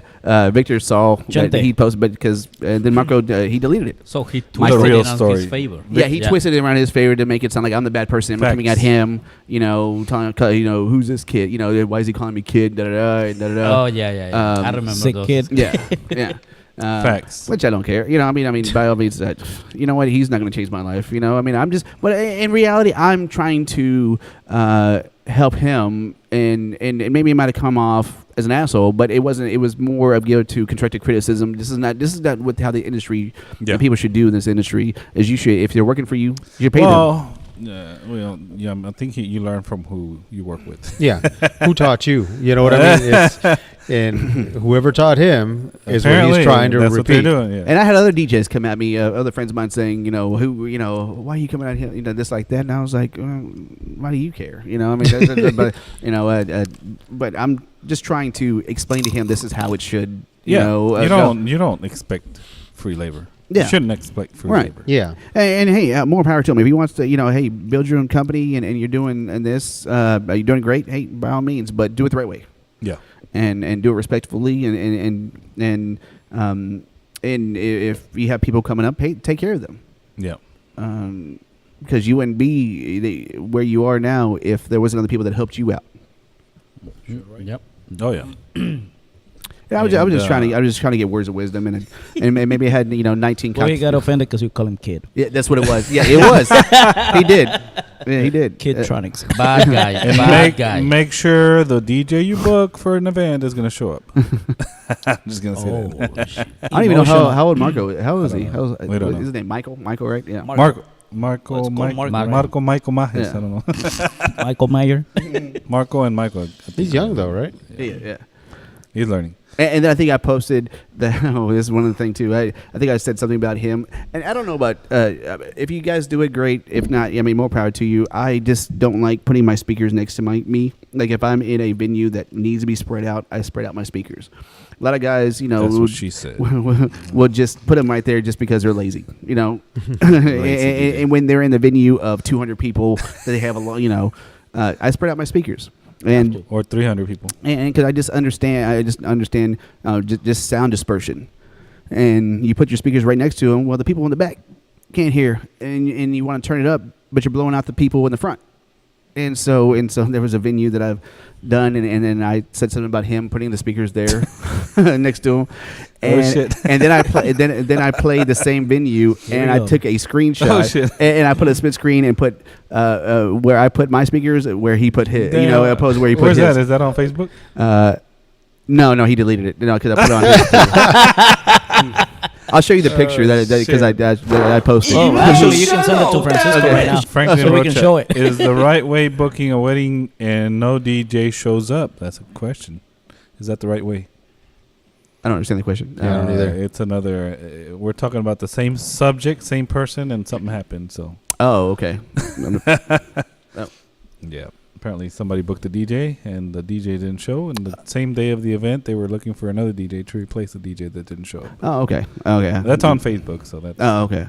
Well, yeah. I mean, if you got a butthurt, you got a butthurt. I'm sorry, but if you're gonna post something like that, Well, that's what I say. If you're gonna post something on social media, make it your best work, or make it something that you're proud of, not just any bullshit that, And don't get butthurt when people say something about you. Post. You're posting a public message. It's a public forum. Yeah, and so hope you have understand that you might get negative and positive. Yeah. But so I guess he took it as a negative, and I'll still go home and sleep at night, by myself. Victor Vargas says we need the truth there again. Not once though. Oh wow. Truth hurts. That's Victor Vargas talking smack. Love hurts. Yeah. Love hurts. That's a song. Love hurts. That's a good song. Heck yeah, Oh shit! What the fuck am I doing? What y'all mean? That's only smack that I have about saying about anybody. I won't say other smack about other people because I still work for them. So, I think that's the best smack. Spit it out. Yeah. Shit. Spit it out. Spill the tea, sir. Spill the You tea. need another shot? No. Maybe make it stronger? Fuck it, just bring him the bottle. Actually, other guys that I do events with, they're great. We just do different things certain ways. It's not talking smack. It's just doing. I will take a shot though. Yeah, give him a shot. I will take it. Hold on. Tito's in the house. There's some shot cups. Oh, is there? Yeah. Shot cup. Yeah. Yeah. Come on, this is not. No. Everybody, all the people I work for, we all have different styles. Yep. And we all, and there's no right or wrong way. There's not. There's a better way. I would say that. Than what you're doing currently. If you make a post, you're practically giving anyone permission to comment. Oh yeah. Yeah. It's public. And I posted on another DJ's YouTube page where he is showing him going up to the venue and do his gig log and setting up and then doing a little introduction and then now 20 minutes of dancing on his gig log. I was like, and I put in there, nobody wants to see 20 minutes of dancing when we can all do that. Show us something that we can learn from. Yeah. And then some other guy posted, other people that commented in there apparently want to see that. So if you want to see intros, then make your own video. I was like, well, you're right. That's a good idea. Yeah, you're right, but I don't want to go through that. I don't want to do that. But you're still posting on social media, and I'm still going to comment on it. We had Super Save a DJ come in and defend the other DJ because I said something about the other. So it's now that you say that, I got on Instagram.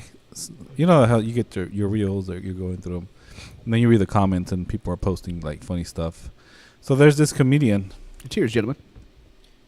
Cheers. Cheers. My Pa'l empty centro y water. pa' dentro. Salucita. I'm gonna bless him.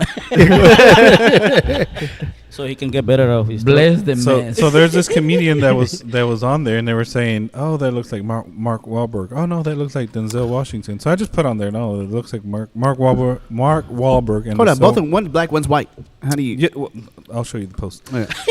So I put on there. No, it looks like Mark Wahlberg and Denzel Washington had a baby because he's kind of white complected, but he has the Mark Wahlberg face, but the kind of the features of Denzel Washington. Okay. So Sunday night, I get a message, and I didn't understand it at first, and then it was the comedian messaging me. So you said I look like Denzel Washington. Lol. It was the actual comedian that you're coming Yeah. about. Oh wow. Because I think it was on his page.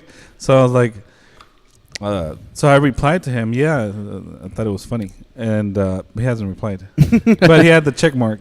Who was the comedian? It's a new one. Let me see if I can pull it up. Yeah. My Instagram. Pull it up.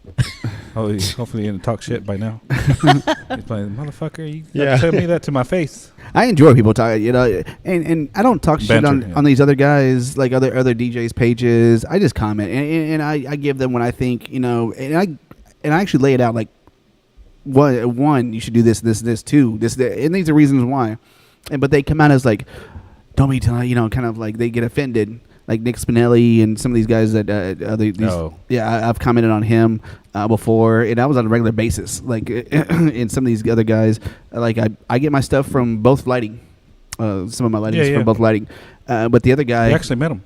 We went to their factory. I go straight to the China. Yeah, we met went him. to their factory. Oh, okay. I don't go through the distributor. What's his name here? The DJ, whatever. He's the U.S. distributor for here. Yeah. But I talk shit about him, you know, on him, you know, on his Rick Webb, yeah.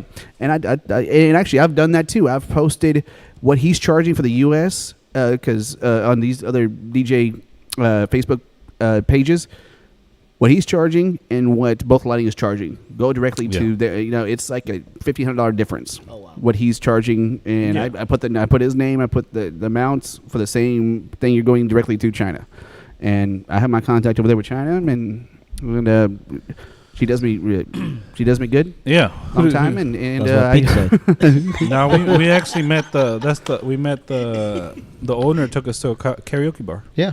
y'all went to China? Yeah. Oh, really? Yeah, we went to their 'cause factory. I had work with Cheryl over there, and when you're I before work you with Lyric. That's who I. Okay. That's who my Oh, Lyric I- Chin. That's who my Oh, yeah, I know contact who is. that is. But because you before we went over there, I'm like, it's got to be a guy with a picture of a woman, you know, just messaging you, because it's all emails, it's all text or WhatsApp or Right, whatever. it's WhatsApp. Yeah. Yeah. So we go over there and we actually meet these people, and it's the actual person that you're talking to. Like, oh wow, it's actually a Chinese body. lady. A body, Yeah, yeah. no, it's a person. It's not just a guy behind the keyboard. Right. So we met I them. wonder if China outsources their incoming calls to America. Incoming calls? No. Well, their No, their they network. Good question. No, they don't. No, but we went to their factory. They took us out to eat. Then we Yeah. went out to a karaoke bar. And took us to karaoke. That's a big thing, and that's Yeah, that's a big thing in China. Yeah. Is Well, karaoke. see, the deal is there was a convention going on. Doesn't like karaoke translate into sing along or something like that? maybe in a different language. I It's think a so. different language. Yeah, right. I don't think it's Japanese. Can- I think. I think can yeah. It's Asia. It's Asia. It's one of those Asian okay. languages. But we went to we went over there because they were gonna have a convention, like, you know, big. Why did you light guys go there show. in the first place? For the okay. light show? There was Yeah. they have a George Like R. a- Brown. Yeah, but like a national the size of this Chinese thing. place Oh, was God. like 5 George R. Browns back to back to back to back. It was Easy. huge. Mm. And they had one sound, one was lighting, one was speakers or sound, and then It's a pro sound and light show, and Yeah. then they also had like musical instruments Yep. and another whole section that we didn't even get to go in. yeah, it was. We were was there. it say both lighting event, or was it say just No, kind it of like was- a equivalent to like a No, like a symposium or whatever, the mobile beat. kind of, okay, Where they okay. had, Other vendors, bunch of different vendors. Yeah, but it was but- all the Chinese. Yeah, this was. But you can't. Yeah, mobile beat. Forget about it. we were there 5 days and we didn't finish the show. Oh, Yeah, oh wow. We didn't finish going up and down the rows. So you go to talk to the companies. Since I had already bought, like, Pete had bought. How long ago different was this? companies. 2017. Oh, okay. Pete had bought from certain companies. I had bought from certain companies. When we went over there, you know, we're looking for those companies to, you know, just to see what they have or any. When deals. was it that you guys said? What year? 2017. Oh, that was BC. Before COVID. Oh, okay. He thought before Christ, but And- no. Yeah. 2017. That's one sound good. And so we go over there, and all these people want to take you back to the factory. Mm-hmm. They were like, They "Oh, do. come visit my factory. Come visit my factory." I was like, But- we gonna get kidnapped? Or what do you? we literally thought that. Yeah. we literally thought that. So we go. We had to actually schedule people to go. Okay, we got to go. We were going tomorrow to that factory, so we'll go to your factory the next day, and then so we had to take turns going. How many of you were you? Just were us there? two. Just me. Oh, just you two? Okay. Yeah. Did So you go at the same time? what do you mean? Did y'all go at, Yeah. at the okay. Yeah, we were, you know, But they show you the factory. It's like a whole. I think it's like part of their culture. Like Yeah, if you they go wanna to take their risks. factory, that means you're gonna probably. It's like you're more compelled to buy from them, type of thing. Yeah. But you go over there, they show you how they make the things. They have bins of lights. They have bins of the metal frames and everything. They actually put them together. They don't build. I don't think they build anything. They just these factories put stuff together and sell it to you. Oh, okay. Yeah, they don't.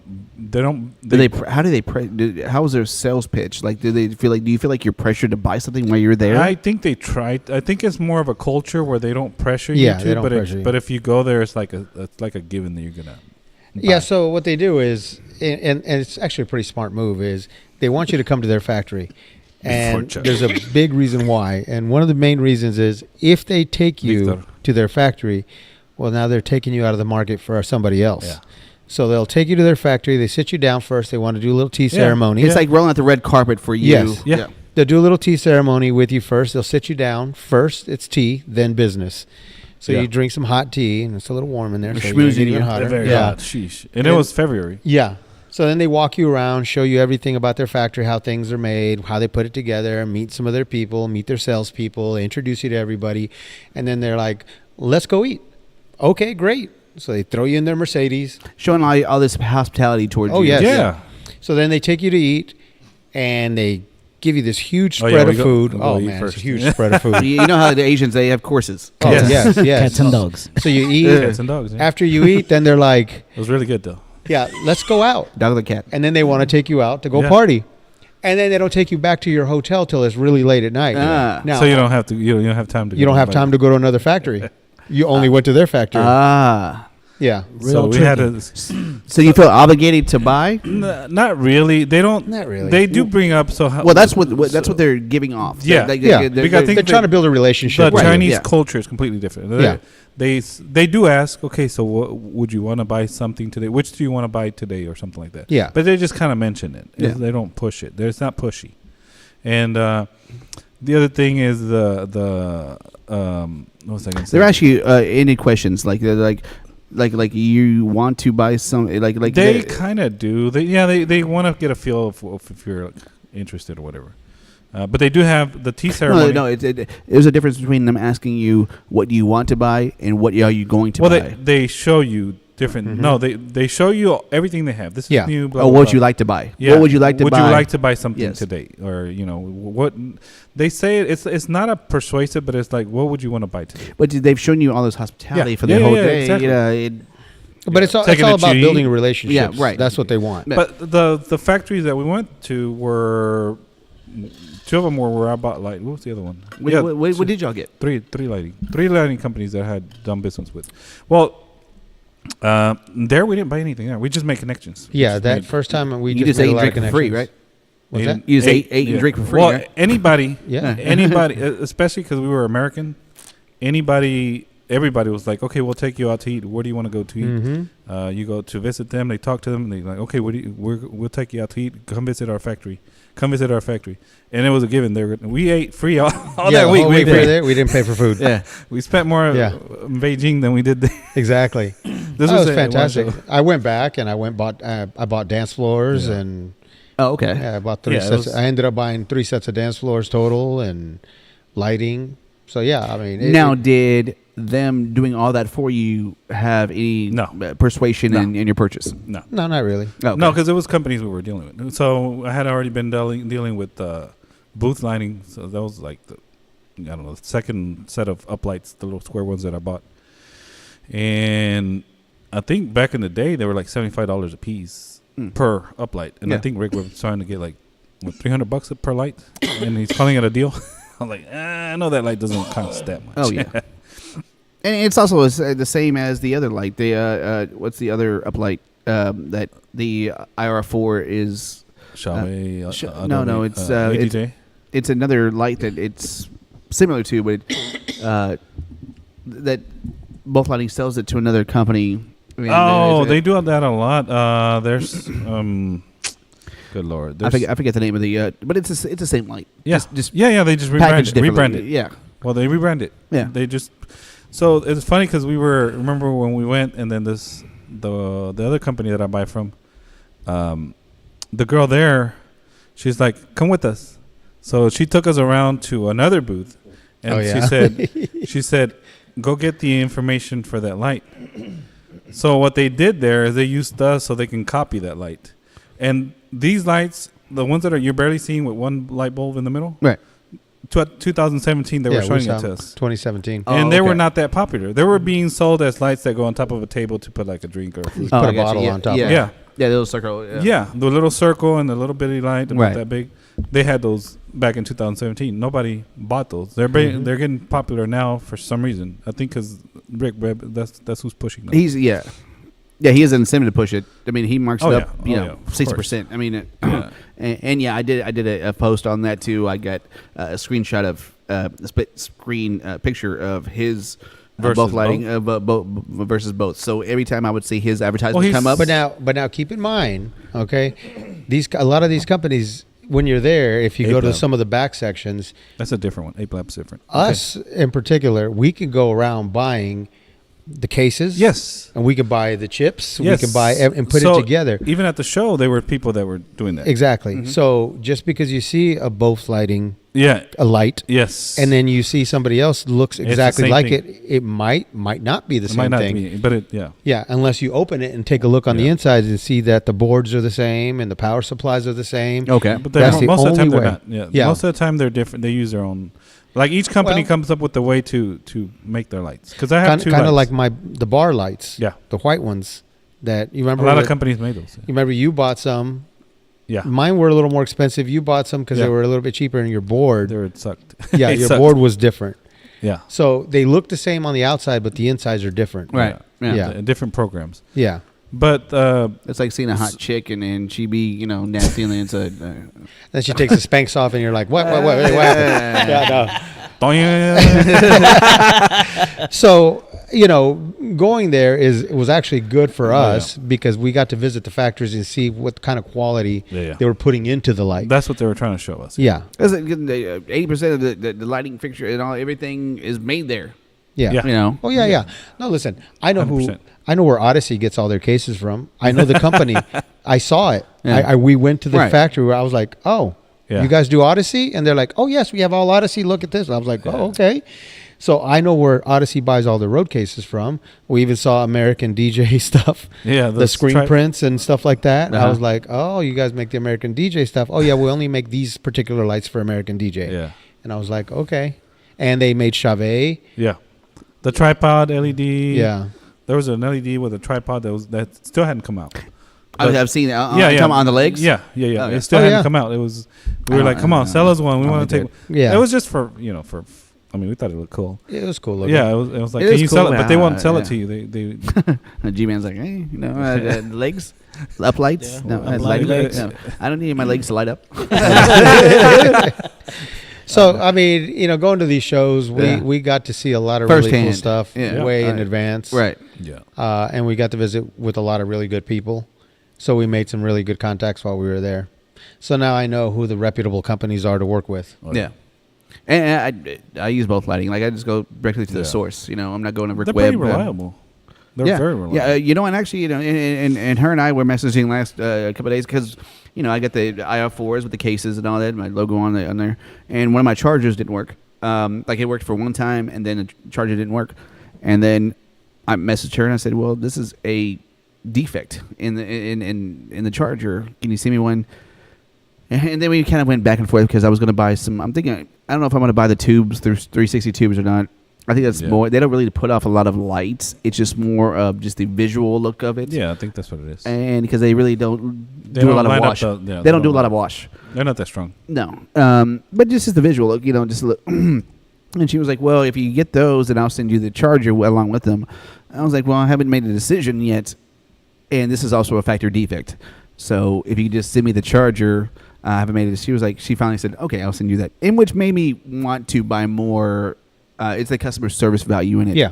That's what makes me, because I think I'm going to buy some moving heads from them as well. But finally she came up and said, "I'll send you the charger." Okay, well now that's telling me, okay, now you want to make the customer happy. This is a defect in the charger, and so it makes me want to do business with them more in the future. Yeah. Yeah, for most of the time they'll send you the things. You just gotta.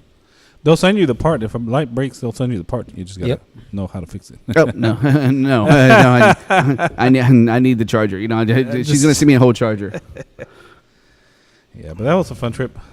Yeah. And that was like what, 5 years ago? You said 2017. Yeah, 2017, February 2017. 6 years ago. Yeah, but you know, I've been back a few more times since then. Yeah. Yes, I don't. What's his name? Ah! Ching chong. It's Chino. Chino. China. Ching chong. China. No. It's ching chong. Yeah, we had so we before I forgot what DJ Yogi or Chunny, they're Indian DJs. Mm-mm. I don't remember. You remember those big lights that were like had 56 LEDs on them back in the day? They were huge. They were big. There was a company that made them here in America. They're big lights. With the like a LED, like had like little bit bulbs. Yeah, like they had 56 bulbs. Yeah, on the top. A big ass light about this big. Oh, okay. And they were like the ones to get back in the day, back in that day. And they do Indian weddings, so they do a lot of lights. So that light was $500 each light. And back in how big was the fixture? Was it a movie camera or was it? No, it's just a uplight. Oh, it's an uplight. Oh, okay. So the Indian DJs they do 30, 40, 50 lights per wedding. And that light here in the U.S. was $3,000 per light per fixture. It was a big and light. there, how much was? $500. Oh wow! So they're like, well, they wanted to buy 40 each, and I was like, oh shit, I can't do that. And so I got 20. So between all of us, we spent like $50,000. So that's why they took us. That's why they took us out. There's one particular factory that no. As soon as this is a different one. So we talked to the lady there, the Longman Lighting. We talked to the lady there, and then I show her the email, and she goes, "Oh, let me go get them." So we talked to the owner of the company. That was a big company, yeah, big ass. He worked with the government, and everything. He drove us around in a Mercedes. Yeah, and he took us to his own little private town. Yeah. Oh. Yes. Yeah, he has his own little town. Yeah. Oh wow. Yeah, with a lake and houses and. He was probably the El Chapo of that town. Pretty much. Well, they called ahead, and when we started pulling in a little caravan, the whole town was out cooking food for us. And they had a Korean barbecue. Yeah, they were fresh fish right out of their little lake and everything. Yeah. They were just. Yeah, we had a good meal. Oh wow! Yeah, that was real shrimp. It was. They brought out bottles of liquor and started giving us shots and. Oh wow! Oh yeah, we were being treated like kings. Yeah. As soon as I show him the email and it was him, it was like, oh, okay, yeah, I remember you. Took us around and did a whole first class service. Yeah, but their lights are pretty expensive. Yeah, they are. And I talked to Mark here locally, Eternal Lighting. Oh yeah, and his is expensive, his uplighting, and it deserves it, to a certain extent because I still see there's other. I think I saw that company there. I think I saw the company that makes his lights. Oh yeah. He designs them here, but Mark doesn't design them here. What? I don't know. Maybe he. Maybe a little bit. Designs. I don't know. Shot? He does have a shop here. He does have a down close to where I live. Well, I don't want to throw anything out there that I'm not aware of, but from what I know, you need another shot. Yes. ¿Cómo se llama para hablar chino? How do we speak Chinese? We did Google Translate. Yeah, Google Translate, and it was funny because as soon as we got there. We're like, how the fuck are we gonna tell these people? No. As soon as we got there, we started. You don't have a liaison? Well, we didn't have shit. We went really. We just went. We were very green. Okay. We just went. We went. Yeah, we just went. Nothing. And we're like, okay, let's get in a taxi. I thought I was gonna be really smart. I had the card to the place and everything, and I was like, you just showed it to the cab driver. I'm just gonna show the cab driver. That didn't work. It was in English. I showed the cab driver. He's Indian. No, it wasn't Indian. But he was looking at it, and he started asking me questions in Chinese. And I was like, I don't know, man. Just right here, Take us here. The address was in English. No. Wasn't it? It wasn't. And I kept showing it to he was him. Just asking.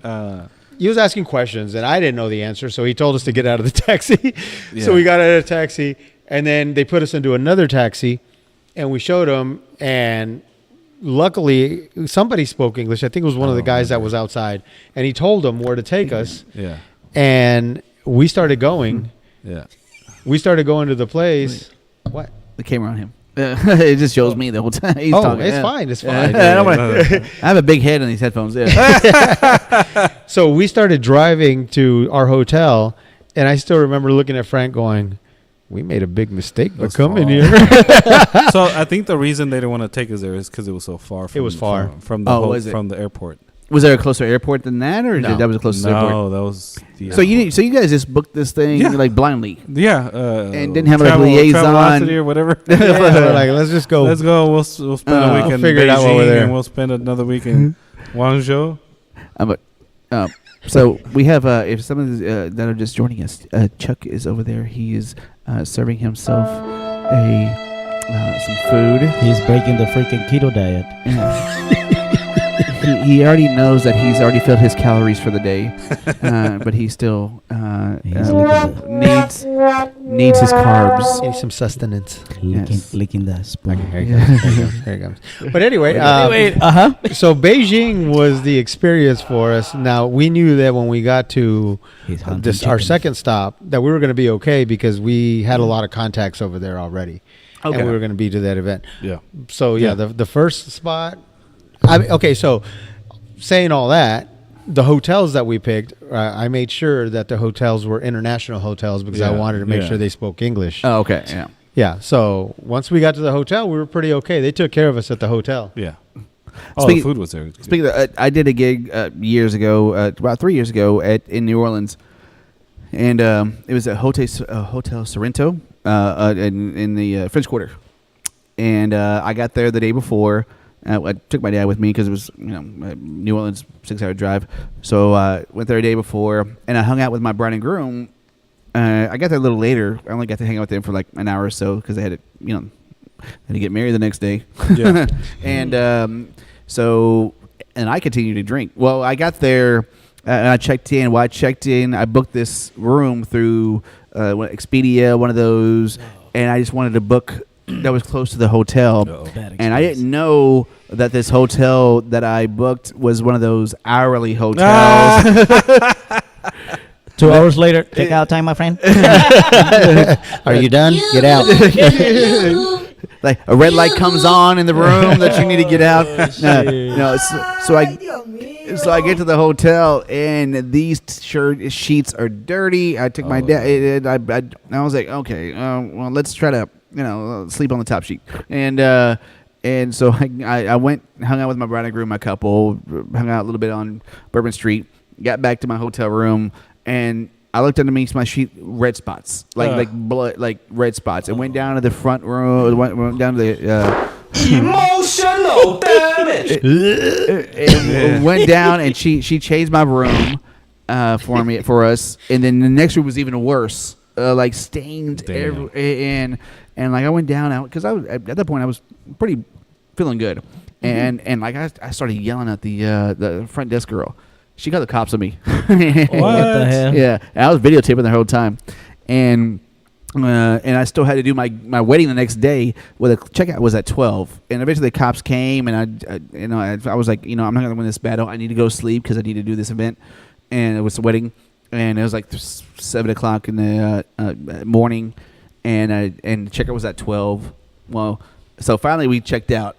Well, when this wedding doesn't start till 7, so I have nowhere else to hang out, and now I'm hungover, and had this bad, didn't get no sleep the night before, but still rocked there, and still set up at the wedding, and then had a wedding the next day.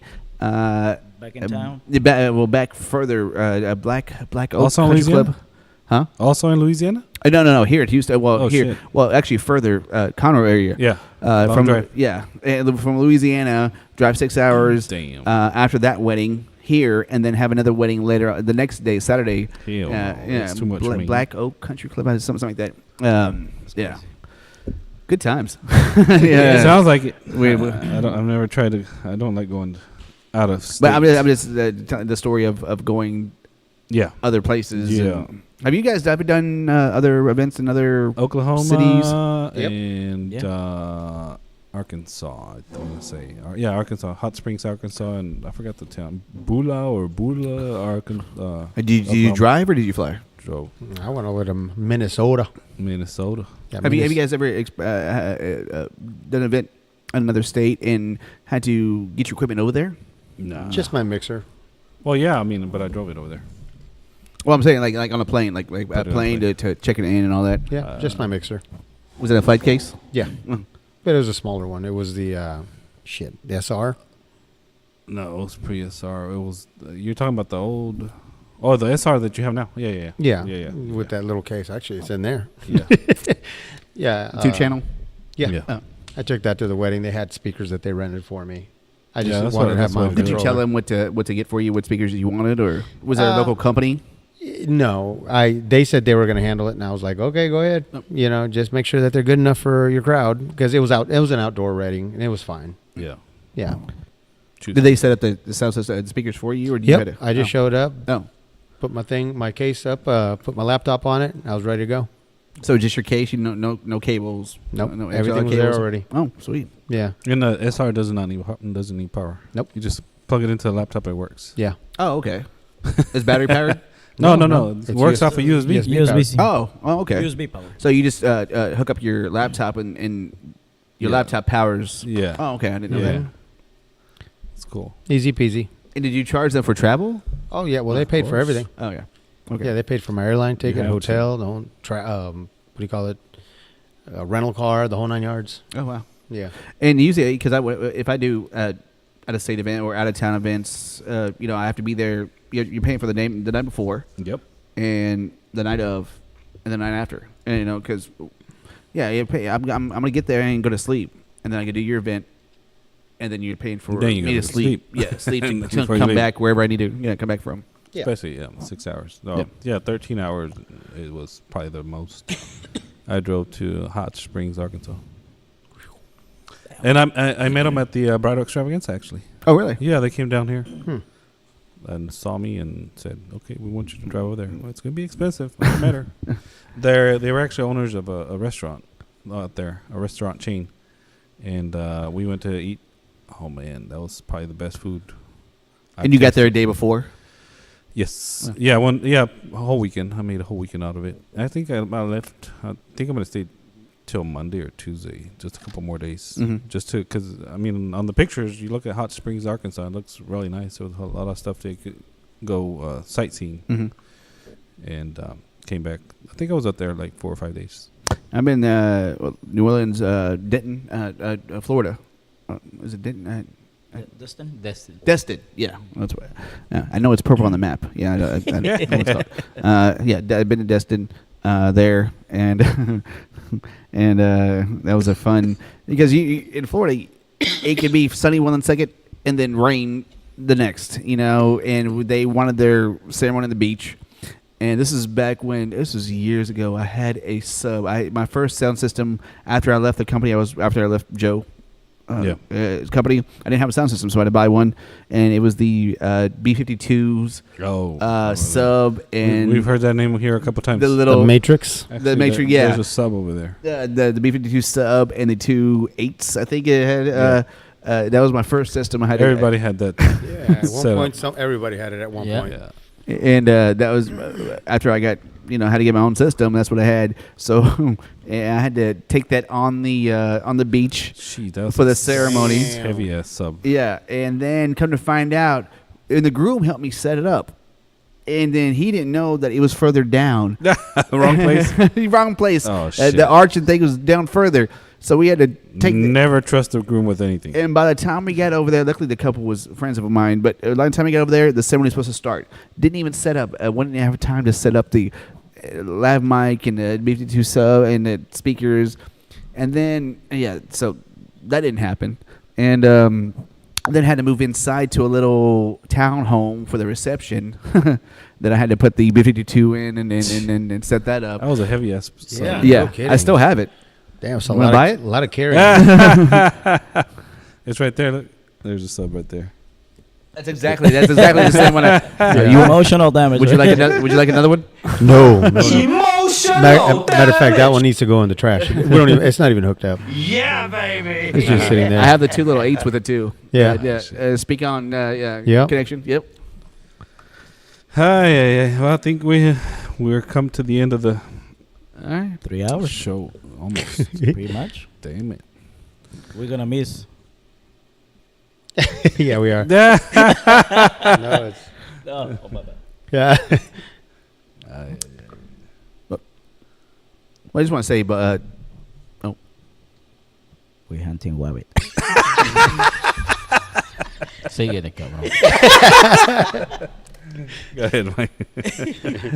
I just want to say I appreciate you guys having me on. Hey, you no know, problem. I hope I didn't bring down your subscribers Not at all. numbers any lower than they already were. Actually, you did. We only have one. They don't think any less. You don't. It's me. And me. It's 2. We have 5. They don't think any less We than have they already some do. on YouTube. Okay. It's all good. But thank you, gentlemen, for Hey, having no me problem, on. man. And This will be- we always appreciate. I always enjoy talking shop and Yeah, for and, sure. It's always good to throw back and forth ideas and yeah. I would have liked it, Francisco, if you would have invited me, but I had to invite myself because I called Francisco and I said, we usually "Can try I to can figure I out- be on your podcast, please? If you have anybody that you don't that cancels, I would like to be on it." So I didn't even think we were gonna have a show today because I thought I had a wedding, but it's next Monday. And if I don't come, they don't come. Oh, okay. So, That's what she That's what said. she. That's what he said. But overall, if I don't come, we can't come. that's right. Oh shit, that didn't sound right. Yeah, exactly. If I don't come, these motherfuckers don't come. I come first. Felicia. That's what she said. Damn. Oh my god. Well, thank you, gentlemen. I No, appreciate thank you it. for I coming. really appreciate No, it. thank you. Good Thank you for being info. I was kind of interested in see what you had to say about that little incident that happened and it came up and it happened. Well, I didn't know that it was going to be a subject. No, but, I mean I just. well, I like at the end that you kind of. If you want to say anything, or yeah, Sure, yeah. Let it fly. let it fly. Carlos always says it's what tell everybody gets to tell their truth. Me better that. Something like that. Carlos says so. We give you the opportunity to tell your truth. Okay. Save it for the third hour. Save for the Where third. this is the third hour picture. We are in the 3rd hour. Fool. Yeah. Anyways, but yeah, good info, good advice, and hopefully people get the opportunity to look back at it and help them with something. You know. Yeah. Help them you grow know, their I- business, grow their money. I'm all about helping out the next hope, band hope and they can and get some good bitches out of it. I mean, good good events. Damn. both. There we go. Well, so I'm married, so I can't do that. So he says. More power to you. Emotional damage. And yeah, I guess that's gonna wrap it up. Last words, G-Man. Adios. Okay, Chuck. Goodbye. Well, Mike, thank you for being here, and we hope to see you soon. Yes, sir. Thank you, Chuck. Thank you, Chuck, for being here. And- Thank you for coming late. Thank you for bringing nice. Yeah. You saved the night. I saved I baby. broke the ice. I was the one. That's why he's turning red. Yeah. And make sure you coat your throat. Because- Yeah, treat it with a chop. No chupó la bruja. Chupó la bruja. Those chupió el choc this. Before Chuck. All right. Well, yeah, that's going to wrap it up for us, guys. Thank you guys for joining us. If you're still watching, that means you love us, and we love you too. You guys have a I good love night. I love you. You love you. me. Good night, ladies and gentlemen. Buenas noches. These are the pictures from when we went to. That was our first morning. It was freezing out there in Beijing. This is 2017. So y'all had masks before they were approved. Yeah. Oh, you had to. You had to. In Beijing, you had to. Beijing is very polluted. It's not foggy. Oh, is that what everybody was? Yeah. Yeah, that's Pollution. pollution right there. Go ahead. Solo. No more drinks right now. No more.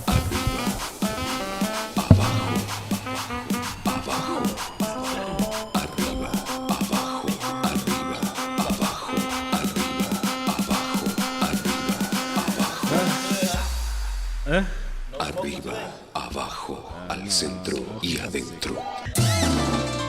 5, 4, 3, 2, 1.